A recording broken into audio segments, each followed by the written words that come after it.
Hello students in Jai Hind. I welcome you all to magnet brains, एक ऐसा platform जहां class 1 से लेकर क्लास 12 तक एंड बियॉन्ड सारा क्वालिटी एजुकेशनल कंटेंट आप लोगों तक एक्सक्लूसिवली फ्री ऑफ कॉस्ट लेकर आया जाता है। मतलब ये कि यहाँ कभी ऐसा नहीं होता कि आपको किसी सब्जेक्ट के 1 या 2 चैप्टर एक्सेस करने के लिए मिले और उसके बाद आपसे ये बोला जाए कि भाई बचा हुआ कंटेंट अगर आपने देखना है तो उसके लिए आपको किसी तरीके की कोई फीस देना पड़ेगी या कोई पेड सब्सक्रिप्शन लेना पड़ेगा। ऐसा मैग्नेट ब्रेन्स पर नहीं होता। मैग्नेट ब्रेन्स प्रतिबद्ध है आप लोगों तक सारा quality educational content exclusively free of cost लेकर आने के लिए, जिसकी मदद से आप लोग ना सिर्फ अपने एग्जामिनेशंस में अच्छे से अच्छा परफॉर्म कर सकें और बढ़िया से बढ़िया मार्क्स लेकर आ सकें, बट सब्जेक्ट्स को लेकर आपका इंटरेस्ट, आपका कंफर्ट डेवलप हो, आपके कंसेप्ट की अच्छी क्लैरिटी डेवलप हो, आप उन सब्जेक्ट्स की में फर्दर और हायर स्टडीज़ के लिए जाएं, उन फील्ड्स में अच्छे अच्छे करियर्स बनाएं, अच्छे अच्छे पदों पर पहुँचें और देश की तरक्की और उन्नति में आप लोग भी अपना एक योगदान दें, आपका भी अपना कंट्रीब्यूशन हो। यही मैग्नेट ब्रेन्स का ध्येय है और इसी को ध्यान में रखकर हम लोग आगे बढ़ रहे हैं एंड इसी नोट पे हम अपने आज के सेशन की शुरुआत करेंगे। तो आज का जो हमारा सेशन रहने वाला है इसमें हम लोग हमारी क्लास 12 की हिस्ट्री, उसका जो थीम नंबर 10 है जिसका नाम है कोलोनिज्म एंड कंट्री साइड, इस पर्टिकुलर चैप्टर के एनसीईआरटी सॉल्यूशंस वगैरह को डिस्कस करेंगे। इस पर्टिकुलर चैप्टर में किस तरीके के क्वेश्चंस एनसीईआरटी में दिए गए हैं उनके बारे में हम लोगों ने आज के सेशन में बातचीत करनी है। तो इस चैप्टर को हम लोगों ने डिटेल में पढ़ा। कोलोनिज्म एंड कंट्री साइड में हम लोगों ने ये देखा कि बंगाल के जो जमींदार थे उनके ऊपर ईस्ट इंडिया कंपनी का जो शासन आया उसका क्या प्रभाव हुआ। उसके बाद राजमहल हिल्स वगैरह में जब ये ईस्ट इंडिया कंपनी मूव करी और आदिवासियों के साथ में इनका जब टकराव हुआ तो किस तरीके की परिस्थितियां बनी। एंड तीसरा फिर हम लोगों ने डेक्कन के इलाकों में फिर किस तरीके के सर्कमस्टांसेस वगैरह बने और किस तरीके से वहाँ पर बाकी सारी चीज़ें हुई, इन सब के बारे में हमने बातचीत कर ली है। डिटेल्ड एक्सप्लेनेशन वीडियोस हमने उसके बनाए हैं, वो आपने देखे। इसके वन शॉट रिवीजन वीडियो को आपने देखा, इसके क्विक रिवीजन वीडियोस बनाए गए, इसके एमसीक्यूज वगैरह बनाए गए, सारी चीज़ों को हम लोगों ने पढ़कर ख़त्म किया है। अब आज के सेशन में इस पर हमको ये देखना है कि इस चैप्टर में जो बातें हमने पढ़ी, जो नॉलेज हमको इस पर्टिकुलर चैप्टर को मिला, पहली चीज़ तो ये कि इस नॉलेज के ऊपर जो है क्वेश्चंस किस तरीके से फ्रेम किए जा सकते हैं। पहला और सबसे इम्पॉर्टेंट सवाल कि इस पर्टिकुलर ये जो नॉलेज आपको गेन हुआ है इसमें सवाल किस तरीके के बन सकते हैं, पहली बात से इससे क्वेश्चंस किस तरीके के पूछे जा सकते हैं और इस नॉलेज का इस्तेमाल करते हुए इन क्वेश्चंस का जवाब, इन क्वेश्चंस का आंसर हमें किस तरीके से करना है, ये चीज़ जो है हमने आज के सेशन में देखनी है, ये चीज़ जो है हमने आज के सेशन में पढ़नी है। आज के सेशन में इस चीज़ को हम लोगों ने डिस्कस करना है। इंटरेस्टिंग सेशन रहेगा। आपके एग्जामिनेशन के पॉइंट ऑफ व्यू से किस तरीके से आंसर राइटिंग की जाती है उसको भी हम लोग देखेंगे, उसको भी हम लोग समझेंगे, काफ़ी सारी चीज़ें सीखने को मिलेंगी। So now without any further ado here we begin. शुरू करते हैं। शुरू करने के पहले बस एक बात मुझे आप लोगों से और डिस्कस करनी है और ये है कि आप आंसर राइटिंग करेंगे किस तरह से। आपने अगर सवालों के जवाब देने हैं, जब अपने को पता है कि यहाँ पे लिखना है इसका मतलब ह्यूमैनिटीज़ में आपको जो है अपने शब्दों में किसी बात को व्यक्त करना है। मतलब एक बात क्लियर है कि अगर 10 नंबर का सवाल है तो पूरे 10 में से 10 नंबर तो नहीं मिलेंगे। ह्यूमैनिटीज़ का सबसे बड़ा रोना है, अब इसके बारे में क्या बोला जाए। मगर आपको कभी भी, क्योंकि कोई भी आंसर जो है परफेक्ट आंसर नहीं होता ह्यूमैनिटीज़ के पर्सपेक्टिव से, तो आपको किसी भी सवाल के पूरे जवाब नहीं मिलते। अब आंसर राइटिंग में मतलब जो पूरी लड़ाई है वो इस बात की है कि हम लोग किस तरीके से ज़्यादा नंबर जो है फेच कर सकते हैं, मैक्सिमम से मैक्सिमम नंबर हम लोग किस तरीके से निकाल सकते हैं, इस बात का खेल है, इस बात की जो है लड़ाई है। तो हमको बस वही चीज़ यहाँ पे देखनी है, हमको बस उसी चीज़ को जो है यहाँ पर उसी पर्टिकुलर चीज़ को जो है लेकर आगे बढ़ना है, उसी पर्टिकुलर चीज़ को ध्यान में रखकर आगे बढ़ना है कि हम आंसर राइटिंग किस तरीके से करें कि हमें आंसर राइटिंग की मदद से अपने मार्क्स को मैक्सिमाइज करने में मदद मिले। ठीक है जी, ये बहुत इंपॉर्टेंट बात है, अपने मार्क्स को मैक्सिमाइज करने में हमको मदद मिले, इस हिसाब से हमको आंसर राइटिंग करनी है। तो आंसर राइटिंग जब आप करेंगे 2-3 बातों का आपने ध्यान रखना है। पहली चीज़ तो ये कि आपने हेडिंग्स के साथ में जो है अपने सवालों के जवाब देने हैं। आपको हेडिंग्स वगैरह जो है बनाकर चलनी है, कहीं पर भी आप एक हेडिंग वगैरह बनाएंगे और उसके बाद में अपने सवाल का जवाब देना शुरू करेंगे। दूसरा, आपको अपने आंसर्स को पॉइंट्स में लिखना है जहां तक पॉसिबल हो सके, as far as it is possible, as far as it can be done, जहां तक हो सके वहां तक जो है आपको अपने सवालों का जवाब पॉइंट्स में देना है, हेडिंग्स में और पॉइंट्स में। और तीसरी चीज़ जो ज़्यादा रेलेवेंट है, ज़्यादा इंपॉर्टेंट है इसके बाद में, वो ये है कि आपको अपने इंपॉर्टेंट फैक्ट्स वगैरह जो हैं उनको हाईलाइट करना है। आप उनको हाईलाइट करते हुए चलेंगे, ये भी एक इंपॉर्टेंट पॉइंट है। ये 3 काम जो है आपको अपने सवालों में करने हैं। जब आप आंसर राइटिंग करेंगे किन किन बातों का ध्यान रखना है, हेडिंग्स के साथ में अपने सवालों का जवाब लिखना है, आपके जो पॉइंट्स वगैरह हैं उसमें अपने सवालों का जवाब देना है, मैक्सिमम आपको पॉइंट्स वगैरह में लिखना है। और तीसरी चीज़ जो सबसे ज़्यादा रेलेवेंट है, सबसे ज़्यादा इंपॉर्टेंट है, वो क्या है, आपको इंपॉर्टेंट फैक्ट्स एंड फिगर्स वगैरह को हाईलाइट करना है। दूसरी चीज़ जो यहाँ पे बड़ा करके लिखी गई है, अवॉइड करनी है, ये करना नहीं है, और वो है पैराग्राफ में लिखने से बचना है। जहाँ तक हो सके पैराग्राफ में नहीं लिखना है, पैराग्राफ राइटिंग अवॉइड करनी है। अब सवाल आप ये पूछोगे कि भाई ऐसा क्यों करना है, इसकी वजह यह है पैराग्राफ में जब आप किसी बात को लिखते हो तो उस बात को समझने के लिए पूरा पैराग्राफ पढ़ना ज़रूरी होता है। पहले शब्द से लेकर आखिरी शब्द तक आपको पढ़ना ज़रूरी होता है अगर आप उस पैराग्राफ का कंटेक्स्ट समझना चाहते हैं, अगर आप उस पैराग्राफ का भाव समझना चाहते हैं, उसका सेंस समझना चाहते हैं। उसके बिना आप जो है आधा पढ़कर या बीच में से पढ़कर या लास्ट की लाइनें पढ़कर आप उसका सेंस या फिर आप उसका कंक्लूजन नहीं बना सकते। क्लियर? तो एग्जामिनर क्योंकि जब आपका कॉपी चेक करने बैठता है, देखिए एक ही तरीके के सवाल हैं और एक ही तरीके के जवाब लिखे गए हैं, मोर और लेस एक ही तरीके के जवाब होते हैं, और 100, 150, 200 कॉपियाँ चेक करनी है। सामने वाले को कॉपी चेक करने के पैसे मिल रहे हैं तो उसकी भी कोशिश ये है कि ज़्यादा से ज़्यादा कॉपियाँ चेक कर जितना हो सके उतना पैसा कमाया जाए। इस चक्कर में एक सर्टेन सेट माइंडसेट के साथ में, क्योंकि वो आदमी जो चेक कर रहा है या जो महिला चेक कर रही है वो एक एक्सपीरियंस टीचर है, ज़िंदगी उन्होंने अपनी खपा दी है पढ़ाते पढ़ाते, नॉलेज हो जाता है, एक्सपीरियंस हो जाता है, सरसरी निगाह मार के आपको समझ में आ जाता है कि सवाल की जो है सवाल का जो जवाब लिखा गया उसकी औकात क्या है या फिर उसकी हैसियत क्या है और कितने मार्क्स देने चाहिए। तो एक सेट माइंडसेट के साथ में अगर आप अपने जो कॉपियां चेक करते चले जा रहे हैं, अब उसमें लेट से 5 नंबर का आपका एक सवाल है और उसका आपने बड़ा खूबसूरत जवाब दिया है, मगर वो दिया पैराग्राफ में। अब उस जवाब को पूरा समझने के लिए, अप्रिशिएट करने के लिए कि कितना अच्छा जवाब लिखा गया, पूरा पैराग्राफ पढ़ना ज़रूरी है। और सामने वाला मूड में है कि ज़्यादा से ज़्यादा पैसा कमाया जाए, आपकी कॉपी उसके लिए सिर्फ 10, 15 या 20 रुपये से ज़्यादा कमाने का साधन नहीं है। तो अब क्या किया जाए? किया ये जाता है कि वो एक सरसरी निगाह मारेगा और उसे कुछ इंपॉर्टेंट पॉइंट्स या फैक्ट्स दिख गए तो वो बोलेगा हाँ ठीक है, अच्छा पैराग्राफ है, 5 में से 3 नंबर, 3.5 नंबर आपको धर देगा। 3 नंबर, लेट से अगर दूसरों को 2.5 नंबर दे रहा था या 3 दे रहा था तो आपको 2.5 के 3 या 3 के 3.5 दे देगा, इससे ज़्यादा नहीं देगा। मगर आपका जो जवाब है वो 5 में से 4.75 या 4.50 के आसपास तक का है, तो यहाँ पर आप नुकसान की स्थिति में आ गए, क्योंकि पूरा पैराग्राफ पढ़े बिना वो आपके सवाल को अप्रिशिएट नहीं कर पाएगा। तो ये इंपॉर्टेंट बात है। अब इसी चीज़ को अगर आपने पॉइंट्स में लिखकर फैक्ट्स को हाईलाइट किया होता और एक सरसरी निगाह मारी होती है, उससे सारी चीज़ें दिख जाती तो वो समझ जाता। एक तो बंदा पढ़कर आया है और इसने मैक्सिमम चीज़ों को जो है इंश्योर किया है इसके सवाल में, तो वो 4, 4.5, 4.25 मार्क्स वगैरह वो देता, और यहाँ पर जो है आपके सवाल के साथ में सही जस्टिस हो पाता, सही न्याय हो पाता, आपको सही एडवांटेज मिलता। मगर क्योंकि आपने पैराग्राफ में लिखा था और उसने उस चीज़ को जो है देखा नहीं उतना ध्यान से, तो कहीं ना कहीं वो इस बात को अप्रिशिएट नहीं कर पाएगा। अब लाख बातें उठ सकती हैं कि ध्यान से पढ़ना चाहिए, उसे कॉपी चेक करने के पैसे मिल रहे हैं, ये वो, मगर ह्यूमन एरर भी एक चीज़ होती है, इंसानी स्वभाव भी एक चीज़ होती है। एक ही काम लगातार करते जाओ तो एक सर्टेन तरीके की टेंडेंसीज बन जाती हैं, इसलिए इस बारे में बात करने को मतलब नहीं है। बेस्ट पॉसिबल वे कि हम तूफ़ान को अवॉइड नहीं कर सकते, हम तूफ़ान के अनुसार अपनी पाल बांध सकते हैं, अपने जो नाव वगैरह के ऊपर जो भी आपके लगाए जाते हैं पर्दे उनको एडजस्ट कर सकते हैं। तो एडजस्ट करिए, ये तूफ़ान है, इसमें पढ़ने का कोई मतलब नहीं है। हेडिंग्स में लिखिए, पॉइंट्स में लिखिए और इंपॉर्टेंट फैक्ट्स वगैरह को हाईलाइट करिए। तो ये कुछ बातें हैं जिनका अपने को आंसर राइटिंग में ध्यान रखना है। और अब जो है हम लोग क्वेश्चन वगैरह के साथ में शुरू करेंगे। चलें देखते हैं। तो अपना जो पहला क्वेश्चन है यहाँ पर, इसमें पूछा गया है why was jotedar a powerful figure in many areas of rural Bengal. सवाल में क्या पूछा गया है कि जो आपका जोतेदार है वो रूरल बंगाल के कई सारे इलाकों में एक बहुत पावरफुल फिगर के तौर पर क्यों उभर कर आया, या फिर वो क्यों अपने आप को एक पावरफुल फिगर के तौर पर स्थापित कर पाया, क्यों जोतेदार जो है रूरल बंगाल में, ग्रामीण बंगाल में एक शक्तिशाली फिगर हुआ करता था। इसका जवाब अपने को देना है। तो इसका जवाब हम लोग इस तरह से बनाएंगे, पॉइंट्स में हम लोग लिखेंगे। सबसे पहले तो जोतेदार कौन थे वो बताना ज़रूरी है, और उसके बाद में फिर इस बात पर कि आखिर वो पावरफुल फिगर बने तो क्यों बने। तो इस तरह से शुरू करेंगे कि भाई जोतेदार जो थे वो बंगाल के रिच पीजेंट्स थे, यानी कि अमीर किसान थे, खाते पीते किसान आप कह सकते हो। इतना बड़े भी नहीं कि आप उन्हें जमींदार बोल सको, मगर हाँ इतना कि उनका गांव में वर्चस्व था, गांव में प्रभाव था, इस तरीके की स्थिति थी। तो जोतेदार जो थे वो गांव के अमीर किसान हुआ करते थे, रिच किसान हुआ करते थे। They owned big plots of land, sometimes running into thousands of acres of land. ठीक है जी, कई बार इनके पास जो है काफी बड़ी मात्रा में जमीन हुआ करती थी, और कई बार अगर आपके पास में जोतेदार आपको ऐसे भी देखने को मिले जिनके पास में हजारों एकड़ जमीन जो है उन्होंने कई सारी चीजें कर धीरे धीरे इकट्ठी कर ली थी, और उसी के चलते फिर ये जोतेदार जो है बाद में जाके जमींदारों को चैलेंज भी कर पाए।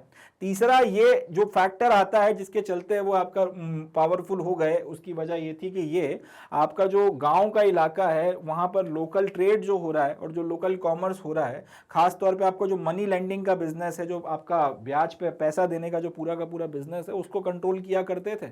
और क्योंकि ये उसको कंट्रोल करते थे, उसको कंट्रोल करने के चलते इनका कॉमर्स के ऊपर एक बहुत वर्चस्व था। था, इनके अलावा कोई और जो है जनरली कॉमर्स वगैरह उतना ज़्यादा बड़े लेवल पर कर नहीं पाता था या करवा नहीं पाता था, और उसमें से मैक्सिमम प्रॉफिट जो है इनको मिलता था। उसके बाद में आता है they had great influence on the local village population. अब ऑब्वियस सी बात है, अगर यार आपका लोकल ट्रेड आप कंट्रोल कर रहे हो, आपका पूरा जो मनी लेंडिंग का बिजनेस आपके कंट्रोल में है, बड़े लेवल पर जो है आप जो है खेती किसानी करवा रहे हो, काफी सारे लोग आपके ऊपर आश्रित हैं, तो जाहिर सी बात है आपका जो है विलेज पॉपुलेशन के ऊपर एक इन्फ्लुएंस हो ही जाएगा। हाँ, विरला ही कोई आपका गांव में ऐसा होगा जिसके साथ में जो है आपके संबंध ना होंगे, आपने उसके ऊपर किसी ना किसी तरीके का एहसान नहीं किया होगा, कभी ना कभी मदद ना की होगी, इस तरीके की चीजें हैं। तो इसके चलते पूरा का पूरा जो विलेज है या फिर विलेज की जो मेजॉरिटी है उसके ऊपर इन लोगों का एक बहुत ज्यादा जो है लोग आपका कह सकते हैं कि इन्फ्लुएंस वगैरह हुआ करता था। एंड गांव की बात की जाए तो गांव के अंदर वक्त के साथ में जैसे जैसे जमींदारों का डाउनफॉल शुरू हुआ तो उसके बाद में ग्रेजुअली इनको उतना ही शक्तिशाली माना जाने लगा जितना जमींदार हुआ करते थे। और उसके बाद में फिर एक टाइम पीरियड ऐसा आया जिसके बाद में गांव के अंदर कम से कम जमींदार की अथॉरिटी इतना जो सबड्यू हो गई, इतना सब्जुगेट हो गई कि उसके बाद में आपके जमींदार वगैरह की अपेक्षा जोतेदार को ज्यादा पावरफुल जो है गांव के अंदर माना जाने लगा। और ये सारी चीजों के चलते कहीं ना कहीं उसका पावर जो है वो राइज हुआ और उसके चलते हुए पावरफुल फिगर के तौर पर सेटिस्फाई पर जो है आपका आगे बढ़ा। अब और स्पेसिफिक रीजनों की बात की जाए जिनके चलते वो इतना पावरफुल फिगर जो है बन गया और गांव के अंदर उसका जो एक तरीके का वर्चस्व हो गया या इसका जो हाई स्टेटस वगैरह बनकर तैयार हुआ, उसके पीछे की अपनी कुछ वजूहत है। पहला, the jotedar controlled trade and commerce including money lending business at local level. तो जैसा कि हमने देखा कि ट्रेड एंड कॉमर्स वगैरह जो है मनी लेंडिंग बिजनेस के साथ में को इंक्लूड कर या शामिल कर बात की जाए तो लोकल लेवल पर एक तो ये सारा का सारा कंट्रोल रखते थे। दूसरा ये कि जमींदारों को वीक करने के लिए जब समझ में आ गया कि ये जमींदारों की अथॉरिटी को चैलेंज कर सकते हैं और खड़े हो सकते हैं उसके खिलाफ, तो जमींदारों को कमजोर करने के लिए, गांव के अंदर उनकी पकड़ को ढीला करने के लिए जोतेदार ये करते थे कि आपके जो गांव के किसान थे वो उनको तैयार कर लेते थे, या तो जमींदार को जो भी आपका पैसा वगैरह देना है लैंड रेवेन्यू में, या तो वो आप पे मत करो या फिर उसको जितना हो सके उतना ज्यादा डिले करो। इसका थोड़ा सा बैकग्राउंड है, समझना जरूरी है। लेट्स से कि कोई गांव जो है वो जमींदार की जमींदारी में आता है, 5 गांव है, जमींदार की जमींदारी के 5 गांव है। अब हर एक गांव से जमींदार को अपना कुछ रेवेन्यू कलेक्ट करना है और उसको ईस्ट इंडिया कंपनी को रेवेन्यू वगैरह देना है क्योंकि उसने परमानेंट सेटलमेंट साइन कर रखा। अब जब वो पैसे कलेक्ट करने के लिए खुद तो जाता नहीं था, अपने लोगों को भेजता था, तो जोतेदार पहले से जो है गांव के लोगों को तैयार कर देता था, जो किसान वगैरह थे, कि एक तो पैसा देना नहीं, मना कर देना, या फिर डिले करते जाओ कि अभी नहीं है, बाद में आना, बाद में आना। ऐसा करते करते करते करते जमींदार के हाथ में अगर पैसा पूरा नहीं आएगा और वो अगर ईस्ट इंडिया कंपनी को पैसा टाइम से नहीं पे कर पाएगा, या तो अपनी जेब से देगा, और जेब से कब तक देगा, और अगर नहीं दे पाएगा तो फिर ऐसी परिस्थिति में होगा ये कि उसकी जमीनें नीलाम होंगी, उसकी प्रॉपर्टी वगैरह जो है नीलाम होगी, और इस तरह से जमींदार कमजोर होगा। जमींदार कमजोर होगा तो जोतेदार का वर्चस्व बढ़ेगा। इस थॉट प्रोसेस के साथ में जमींदार को कमजोर करने के लिए जोतेदारों ने इंश्योर किया कि आपके मोबिलाइज कर लिया गांव के रायोट्स को। आपको ये पूछ सकता है कि ये मोबिलाइज क्यों हो गए, तो इसका जवाब इसके पहले वाली स्लाइड में था कि ये लोगों का लोकल पॉपुलेशन के ऊपर काफी ग्रेटर इन्फ्लुएंस हुआ करता था। तो इन सारी बातों के चलते ये या तो जमींदार तक लैंड रेवेन्यू पूरा पहुंचने नहीं दे रहे थे, उसको डिले करवाते, तो इन सब चीजों के चलते जमींदार कमजोर होता चला गया। और जितना ज्यादा जमींदार आपका कमजोर हुआ है, जमींदार का जितना ज्यादा आपका कमजोरी बढ़ी है, जोतेदार जो है उसकी पावर उतनी ज्यादा बढ़ती चली गई। तो आप कह सकते हैं दोनों का राइज या फिर फॉल जो है वो इनवर्स प्रोपोर्शनैलिटी में था। एक तरीके से एक तरीके का इनवर्स माना जा सकता है, इनवर्स प्रोपोर्शनैलिटी मानी जा सकती है कि जोतेदार जो है उन्होंने जमींदार के लगभग हर एक मूव को, जिसकी मदद से आपके गांव का जामा, यानी कि आपका जो लैंड रेवेन्यू मिल रहा है उसको बढ़ाया जा सके, उसको आपका जो है आपने रोकने की कोशिश करी, हर तरीके से कुल मिलाकर आपने उसको सब्जुगेट कर दिया। नतीजा ये निकल कर आया कि जमींदार वगैरह कमजोर होते चले गए और जोतेदार एक पावरफुल फिगर के तौर पर स्थापित हुआ। इसके अलावा एक बेसिक डिफरेंस जो जमींदारों और जोतेदारों में था वो ये था कि जमींदार दूर शहर में जाके रहते थे और अपने लोगों को भेज दिया करते थे, कभी झांकने भी जो है गांव नहीं आया करते थे, उनके एस्टेट में क्या चल रहा है क्या नहीं चल रहा है, इस तरीके की चीजें। जोतेदार मगर गांव में ही रहा, जोतेदार ने जो है गांव के ऊपर से अपनी पकड़ को नहीं छोड़ा, गांव के ऊपर से जो है उसने अपनी पकड़ को नहीं जाने दिया। तो क्योंकि जोतेदार गांव में ही रहता था तो उसका गांव वालों के ऊपर ज्यादा प्रभाव था, ज्यादा जो है अथॉरिटी थी। अब कोई आदमी रोज दिख रहा है और एक दो दूर शहर में बैठा हुआ है, ऑब्वियस सी बात है जो आपको सामने दिख रहा है उसका प्रभाव आपको ज्यादा देखने को मिलेगा। तो वो कहीं ना कहीं क्योंकि गांव में रहता था इसलिए वो बेटर पोजीशन में था लोगों के साथ में इंटरैक्ट करने में और उनको इन्फ्लुएंस करने में।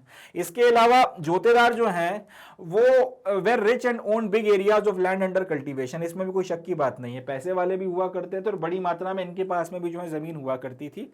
अब many a times they would buy estates of the जमींदार। अभी हमने देखा कि जमींदार को कमजोर करने की कोशिशों में 10 तरीके की चीजें करी। अब जमींदार अगर डिफॉल्ट करते थे तो अंग्रेज उनकी प्रॉपर्टी बेचते थे। अब ये उन जमींदारों की प्रॉपर्टी खरीदने के लिए इस तरीके, जब ये प्रॉपर्टियां बिका करती नहीं जमींदारों की, तो जोतेदार खरीदने के लिए खड़े हो जाते थे और इस तरीके से ये अपनी प्रॉपर्टी भी बढ़ाते चले गए, अपना पावर भी बढ़ाते चले गए, अपनी प्रेस्टीज भी बढ़ाते चले गए। और ये सारी चीजों के चलते आप लास्ट में कंक्लूड कर सकते हैं कि दीस वेर द फैक्टर जिसके चलते जोतेदार जो है एक पावरफुल फिगर के तौर पर रूरल बंगाल में उभर कर आया। इस तरीके से आप जो इसका कंक्लूजन वगैरह बना सकते हैं।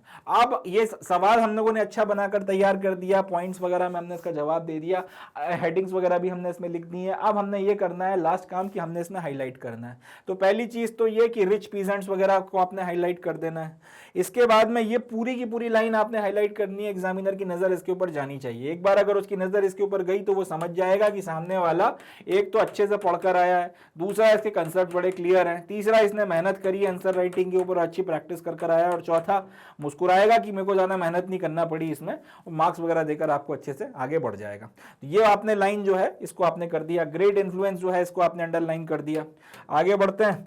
इसके बाद में फिर आपके मेन रीजंस वगैरह आते हैं। इसमें ये वाला पॉइंट आप अंडरलाइन कर सकते हैं पूरा का पूरा, ये वाला पॉइंट चाहे तो हाईलाइट कर सकते हैं। ये तो ये जो सारे के सारे जो पॉइंट्स वगैरह हैं, और इसको भी आप चाहें तो हाईलाइट वगैरह कर सकते हैं। इस तरीके से आपका एक अच्छा जो है आंसर वगैरह बनकर तैयार हो जाएगा और इस पर्टिकुलर आंसर के लिए फिर आपको अच्छे मार्क्स वगैरह जो है इसमें मिल जाएंगे। अगर ये 5 मार्क का सवाल है तो 4.5 के आसपास, 4.75 के आसपास के मार्क्स की आप उम्मीद लगाकर इसमें चल सकते हैं। चलें, मतलब बुरी से बुरी हालत में वो 4 नंबर तो आपको 5 में से देगा ही देगा। उसके आगे 4.5, 4.75, 4.9 जो भी आपको देना है, 4.95, 4.99, 98, 97 जो भी है वो आपके लिए बोनस है। चलें अगला क्वेश्चन देखते हैं। तो नेक्स्ट अपना जो क्वेश्चन है इसमें पूछा गया है कि जमींदार जो थे, how did zamindars manage to retain control over their zamindaris. जमींदारों ने अपनी जमींदारियों के ऊपर अपने कंट्रोल को किस तरीके से बनाकर रखा, या फिर वो किस तरीके से अपनी जमींदारियों के ऊपर अपना कंट्रोल बचा सकने में कामयाब हो गए, हमको ये बताना है। अब वो बच्चे जिन्होंने चैप्टर पढ़ा है उनको तो समझ में आ गया होगा कि किस कंटेक्स्ट में ये सवाल पूछा गया है। वो बच्चे जिन्होंने इस चैप्टर को नहीं पढ़ा और वो डायरेक्टली इसी लेक्चर को देख रहे हैं, उनके लिए मैं थोड़ा सा एक कंटेक्स्ट दे देता हूँ। देखिए हुआ क्या था, जब ईस्ट इंडिया कंपनी ने बंगाल को जीता था, जब ईस्ट इंडिया कंपनी ने बंगाल को जीता था और उसके बाद में वो उसके नए रूलर बन गए थे, तो एक रूलर के तौर पर आप क्या करते हो, आप लॉ एंड ऑर्डर मेंटेन करते हो, जो भी सुविधाएं अपने सब्जेक्ट्स को या फिर अपने शहरियों को देना होती हैं वो देते हो और उनसे रेवेन्यू कलेक्ट करते हो। तो सुविधाएं वगैरह तो ईस्ट इंडिया कंपनी ने जो दी या नहीं दी वो एक बात की बात है, मगर रेवेन्यू कलेक्शन तो ईस्ट इंडिया कंपनी को करना ही करना था। और वो लोग चाहते थे कि ज़्यादा से ज़्यादा रेवेन्यू कलेक्ट किया जाए ताकि वो अपने खर्चे वगैरह जो हैं वो चला सकें, और उनको जो दूसरी जगहों पर वॉर लड़ने हैं जिसकी मदद से वो इंडिया के दूसरे इलाकों पे कब्जा करना चाहते थे, उसके लिए उनको फाइनेंस करने में मदद मिले। ठीक है जी। तो अब हुआ क्या कि उनको मगर बंगाल के बारे में ज़्यादा अंदाज़ा तो था नहीं, और शहरी बंगाल का थोड़ा बहुत अगर अंदाज़ा था भी तो कम से कम रूरल बंगाल के बारे में उनको बिल्कुल भी अंदाज़ा नहीं था। अब उन्होंने किया ये कि ज़मींदारों के साथ में कॉन्ट्रैक्ट किया, ज़मींदारों से ये बोला कि भाई देखो तुम्हारी ज़मींदारी से जो हमारा टैक्स कलेक्शन का काम है वो तुम करोगे, इतना इतना टैक्स जो है हमें साल के साल लाकर दे देना, अगर लाकर दे देते हो तो उसके ऊपर अगर तुम और टैक्स कलेक्ट करते हो तुम रख सकते हो, हमें कोई दिक्कत नहीं है, मगर अगर जितना टैक्स हमें कलेक्ट कर देना है उतना नहीं किया तो फिर जो भी थोड़ा बहुत डिफरेंस बनता है वो तुम अपनी जेब से देना, और इस तरीके से अपनी व्यवस्था जो है चलेगी। वक्त के साथ में जैसे जैसे जैसे जैसे जो है आपका एग्रीकल्चरल प्रोडक्शन बढ़ेगा, एग्रीकल्चरल प्रोडक्शन बढ़ने के चलते होगा ये कि आपका जो रेवेन्यू की डिमांड है, हमारी जो मतलब अंग्रेज़ों की रेवेन्यू की डिमांड जो है वो तो फिक्स रहेगी, उसमें कोई चेंजेस आने नहीं है, मगर टैक्स का कलेक्शन जो है तुम बढ़ा सकते हो और जो एक्स्ट्रा एडिशनल बढ़ा हुआ अमाउंट है वो तुम अपने पास में रख सकते हो। ठीक है, हमें उससे कोई दिक्कत नहीं है। ये जो आपकी व्यवस्था वगैरह की गई थी इसको बोला गया था परमानेंट सेटलमेंट। इसमें एक शर्त ये भी रखी गई थी कि अगर ज़मींदार डिफ़ॉल्ट करता है, अगर वो ज़मींदार पैसे वगैरह पे नहीं कर पाता जितना उसे अंग्रेज़ों को देने हैं रेवेन्यू में, तो फिर उसके इसमें जो है ज़मींदार की प्रॉपर्टी वगैरह को नीलाम किया जाएगा और उसको नीलाम कर उसकी मदद से जो है पैसे वगैरह दिए जाएंगे। ठीक है जी। तो ये पूरी की पूरी व्यवस्था परमानेंट सेटलमेंट की थी। इसमें क्या बोला गया है, ईस्ट इंडिया कंपनी ने जमींदारों के साथ में कॉन्ट्रैक्ट किया, जमींदारों से बोला कि अपनी जमींदारी में से जो भी रेवेन्यू वगैरह बनता है वो हमें कलेक्ट कर ला कर दो। हमारा रेवेन्यू जो है एक सर्टेन अमाउंट का है, एक्स रुपीज लेट से हमने मान लिया, इतना अमाउंट जो है आपको लाकर हमें देना है और ये चीज फिक्स रहेगी, ये साल के साल बदलेगी नहीं। अब अगर इसके ऊपर तुम कलेक्ट कर लेते हो, इतना पैसा अगर तुमने कलेक्ट कर लिया और इसके ऊपर भी तुमने कलेक्ट किया, तो बचा हुआ पैसा तुम रख लो, हमें कोई दिक्कत नहीं है। अगर इतना कलेक्ट नहीं कर पाते, इससे कम कलेक्ट करते हो, तो बचा हुआ पैसा तुम अपनी जेब से दो। एंड जैसे जैसे रेवेन्यू बढ़ेगा वैसे वैसे जो है आपका, हमारा तो क्योंकि डिमांड फिक्स रहेगी तो उसके ऊपर जो भी एडिशनल टैक्स कलेक्शन होगा वो तुम्हारा होगा। एंड अगर तुम पे नहीं कर पाए, अगर तुमने डिफॉल्ट वगैरह किया, डिफॉल्ट की कंडीशन में हम तुम्हारी प्रॉपर्टी वगैरह जो है उसको कन्फिस्केट कर लेंगे, और उसको कन्फिस्केट कर कर हम उसमें से जो है फिर नीलाम वगैरह करेंगे, और नीलाम करने के बाद में जो भी अमाउंट बनता है वो हम जो भी अमाउंट वगैरह बनेगा वो हम लोग इकट्ठा करेंगे। तो ये जो पूरी की पूरी व्यवस्था थी, इसको बोला गया था परमानेंट सेटलमेंट। इसको हम लोगों ने डिटेल में पढ़ा है। अब परमानेंट सेटलमेंट में जमींदारों ने ये सोचकर जो है अपना साइन वगैरह किए थे कि ये बात तो सही है, आपका अंग्रेजों को अगर 100 रुपये देने हैं, और 100 रुपये से अगर लेट से आपका 100 रुपये पे अब जितना आप एक्स्ट्रा कमा लेते हो, तो वो एक्स्ट्रा सारा का सारा अपनी जेब में आ जाएगा। और ये बात भी सही है कि जैसे जैसे एग्रीकल्चरल प्रोडक्शन साल के साल बढ़ेगा, तो 100 रुपये तो अंग्रेजों के फिक्स रहेंगे, मगर उसके ऊपर जो भी पैसा वगैरह अपना 100 की 150 200 कलेक्ट होगा, तो वो सारा का सारा अपनी जेब में आएगा। ये सोचकर जो है अंग्रेजों ने इसको, अंग्रेजों के साथ में जमींदारों ने इसको साइन तो कर लिया, मगर बाद में फिर हुआ ये कि रेवेन्यू का कलेक्शन कभी पूरा हो ही नहीं पाया। अब कुछ वक्त जमींदार अपनी जेब से चुका पाए, मगर अपनी जेब से भी आदमी कब तक देता, अल्टीमेटली डिफॉल्ट करने लगे। जब पेमेंट नहीं पहुंचा, जब डिफॉल्ट होने लगा, तो फिर अंग्रेजों ने उनकी प्रॉपर्टियां कन्फिस्केट कर कर बेचना शुरू कर दी। अब जब ये प्रॉपर्टियां बिकने लगी और दिखने लगा कि जमींदारी एकदम से खत्म हो जाएगी, जमींदार जो एकदम सड़कों पर आ जाएंगे, तब जमींदारों ने फिर कुछ कदम उठाए, और उन कदमों की मदद से जमींदार जो है अपनी जमींदारी बचा रखने में कामयाब हो पाए, अपनी जमींदारी बचा पाने में कामयाब हो पाए, अपनी प्रॉपर्टी को बिकने से बचा पाए। अब वही क्या तरीके थे उसके बारे में हमको बात करनी है। तो ये जो है इस सवाल का कंटेक्स्ट है। जिन लोगों ने चैप्टर नहीं पढ़ा उन्हें समझ में नहीं आएगा, मगर फिर भी अगर आप ने नहीं पढ़ा है तो मैंने आपको समझाने के लिए कि किस कंटेक्स्ट में सवाल पूछा गया है, ये मैंने आपको इसका एक्सप्लेनेशन दिया है। वो बच्चे जिन्होंने पढ़ा है उनको फिर एक बार रिवाइंड हो गया होगा कि किस कंटेक्स्ट में सवाल पूछा गया। तो इस सवाल का अब अपने को जवाब देना है कि जब ये परिस्थितियां बन गई, जमींदारों की प्रॉपर्टियां बिक रही हैं और बाकी सारी चीजें हो रही हैं, तो जमींदारों ने क्या किया जिसकी मदद से फिर वो अपनी प्रॉपर्टी के ऊपर अपना कंट्रोल जो है रिटेन करने में कामयाब हो पाए। तो देखिए जवाब यह है कि जमींदार जो हैं वो अपनी प्रॉपर्टीज वगैरह के मैक्सिमम प्रॉपर्टीज के ऊपर कंट्रोल रख सकने में कामयाब हो सके, ये सारे तरीके अपना के, जिनके बारे में हम लोग बातचीत करेंगे। पहला तरीका कौन सा है? पहला तरीका है फिक्शियस सेल। इसमें कई सारे सीरीज ऑफ मनूवर्स किए गए थे।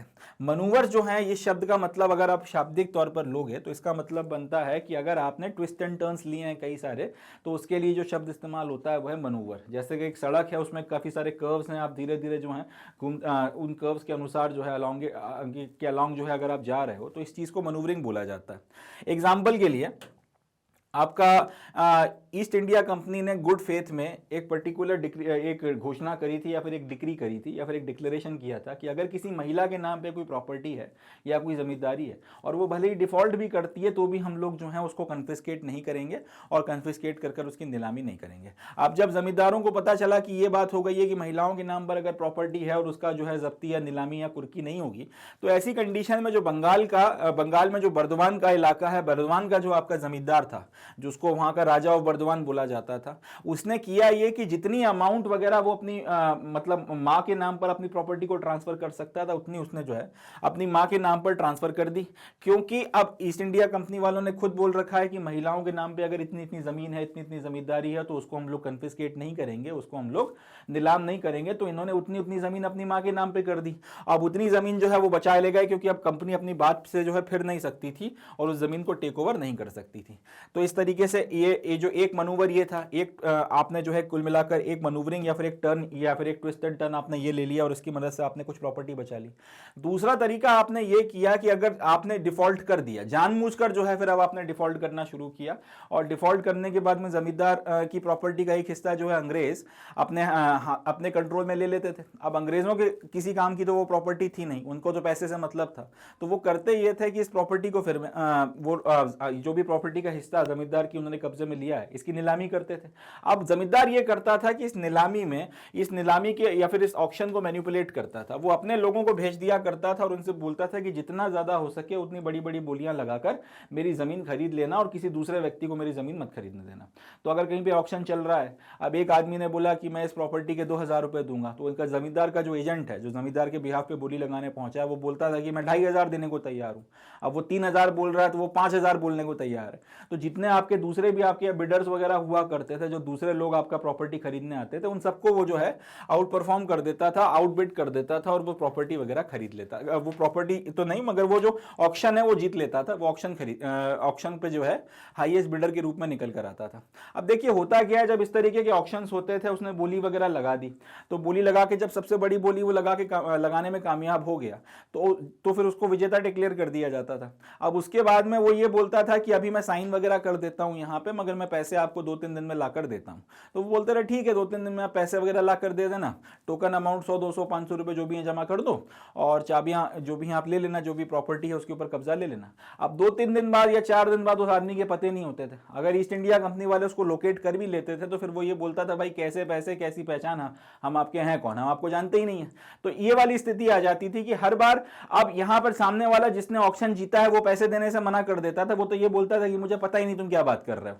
तो इसके बाद में अंग्रेजों के पास में कोई चारा नहीं रह जाता था, ईस्ट इंडिया कंपनी फिर से वो जो आपका ऑक्शन है वो करवाती थी। अब जमींदार फिर अपने किसी दूसरे आदमी को भेज देता था, वो फिर जो है इस तरीके से आपका बड़ी सी बोली लगाकर ऑक्शन जीत लेता था और प्रॉपर्टी बिकने नहीं देता था। फिर वो साइन करके चला गया, फिर उसने पैसे देने से मना कर दिया।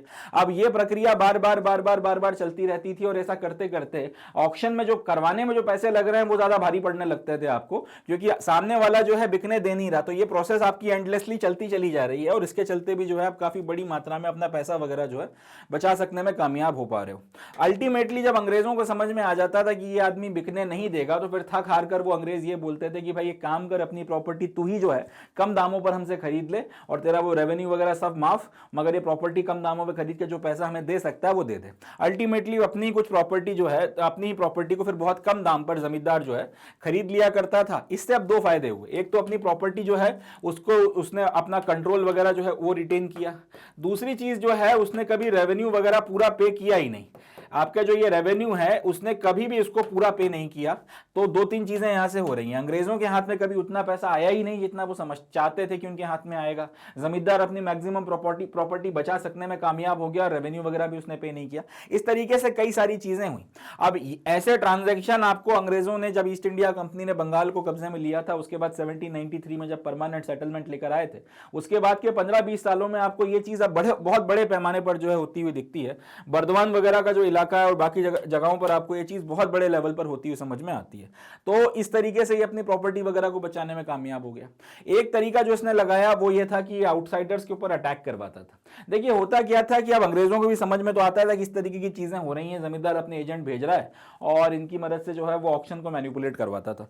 तो कुछ बार वो भी अब जो है एक वक्त के बाद में वो भी जो है इस चीज को लेकर कॉशियस हो गए कि भाई तुम्हें इतने इतने हजार रुपए जमा करने पड़ेंगे, तभी जो है तुम आपका प्रॉपर्टी वगैरह के ऑक्शन में पार्टिसिपेट कर सकते हो। ऐसे नियम बना दिए। या फिर ये कि आपने जितने दाम पे प्रॉपर्टी खरीदी है उसका कम से कम 10-20% अभी आपको जमा करना पड़ेगा, नहीं तो फिर आपको डिस्क्वालीफाई करके हम लोग फिर से अभी के भी ऑक्शन करा लेंगे। तो इस तरीके की जब हरकतें अंग्रेजों ने शुरू कर दी, कुल मिलाकर अंग्रेज भी जो है काउंटर मार रहे थे, जो भी हरकतें वगैरह कर रहे थे उसके नतीजे में अब अगर लेट से कोई बाहर वाला कभी अगर जमींदार की प्रॉपर्टी खरीद भी लेता था, जमींदार अगर अपने इस प्रपंच में कामयाब नहीं हो पाता था, तो फिर होता यह था कि वो सामने वाला कभी उस प्रॉपर्टी के ऊपर कब्जा नहीं ले पाता था।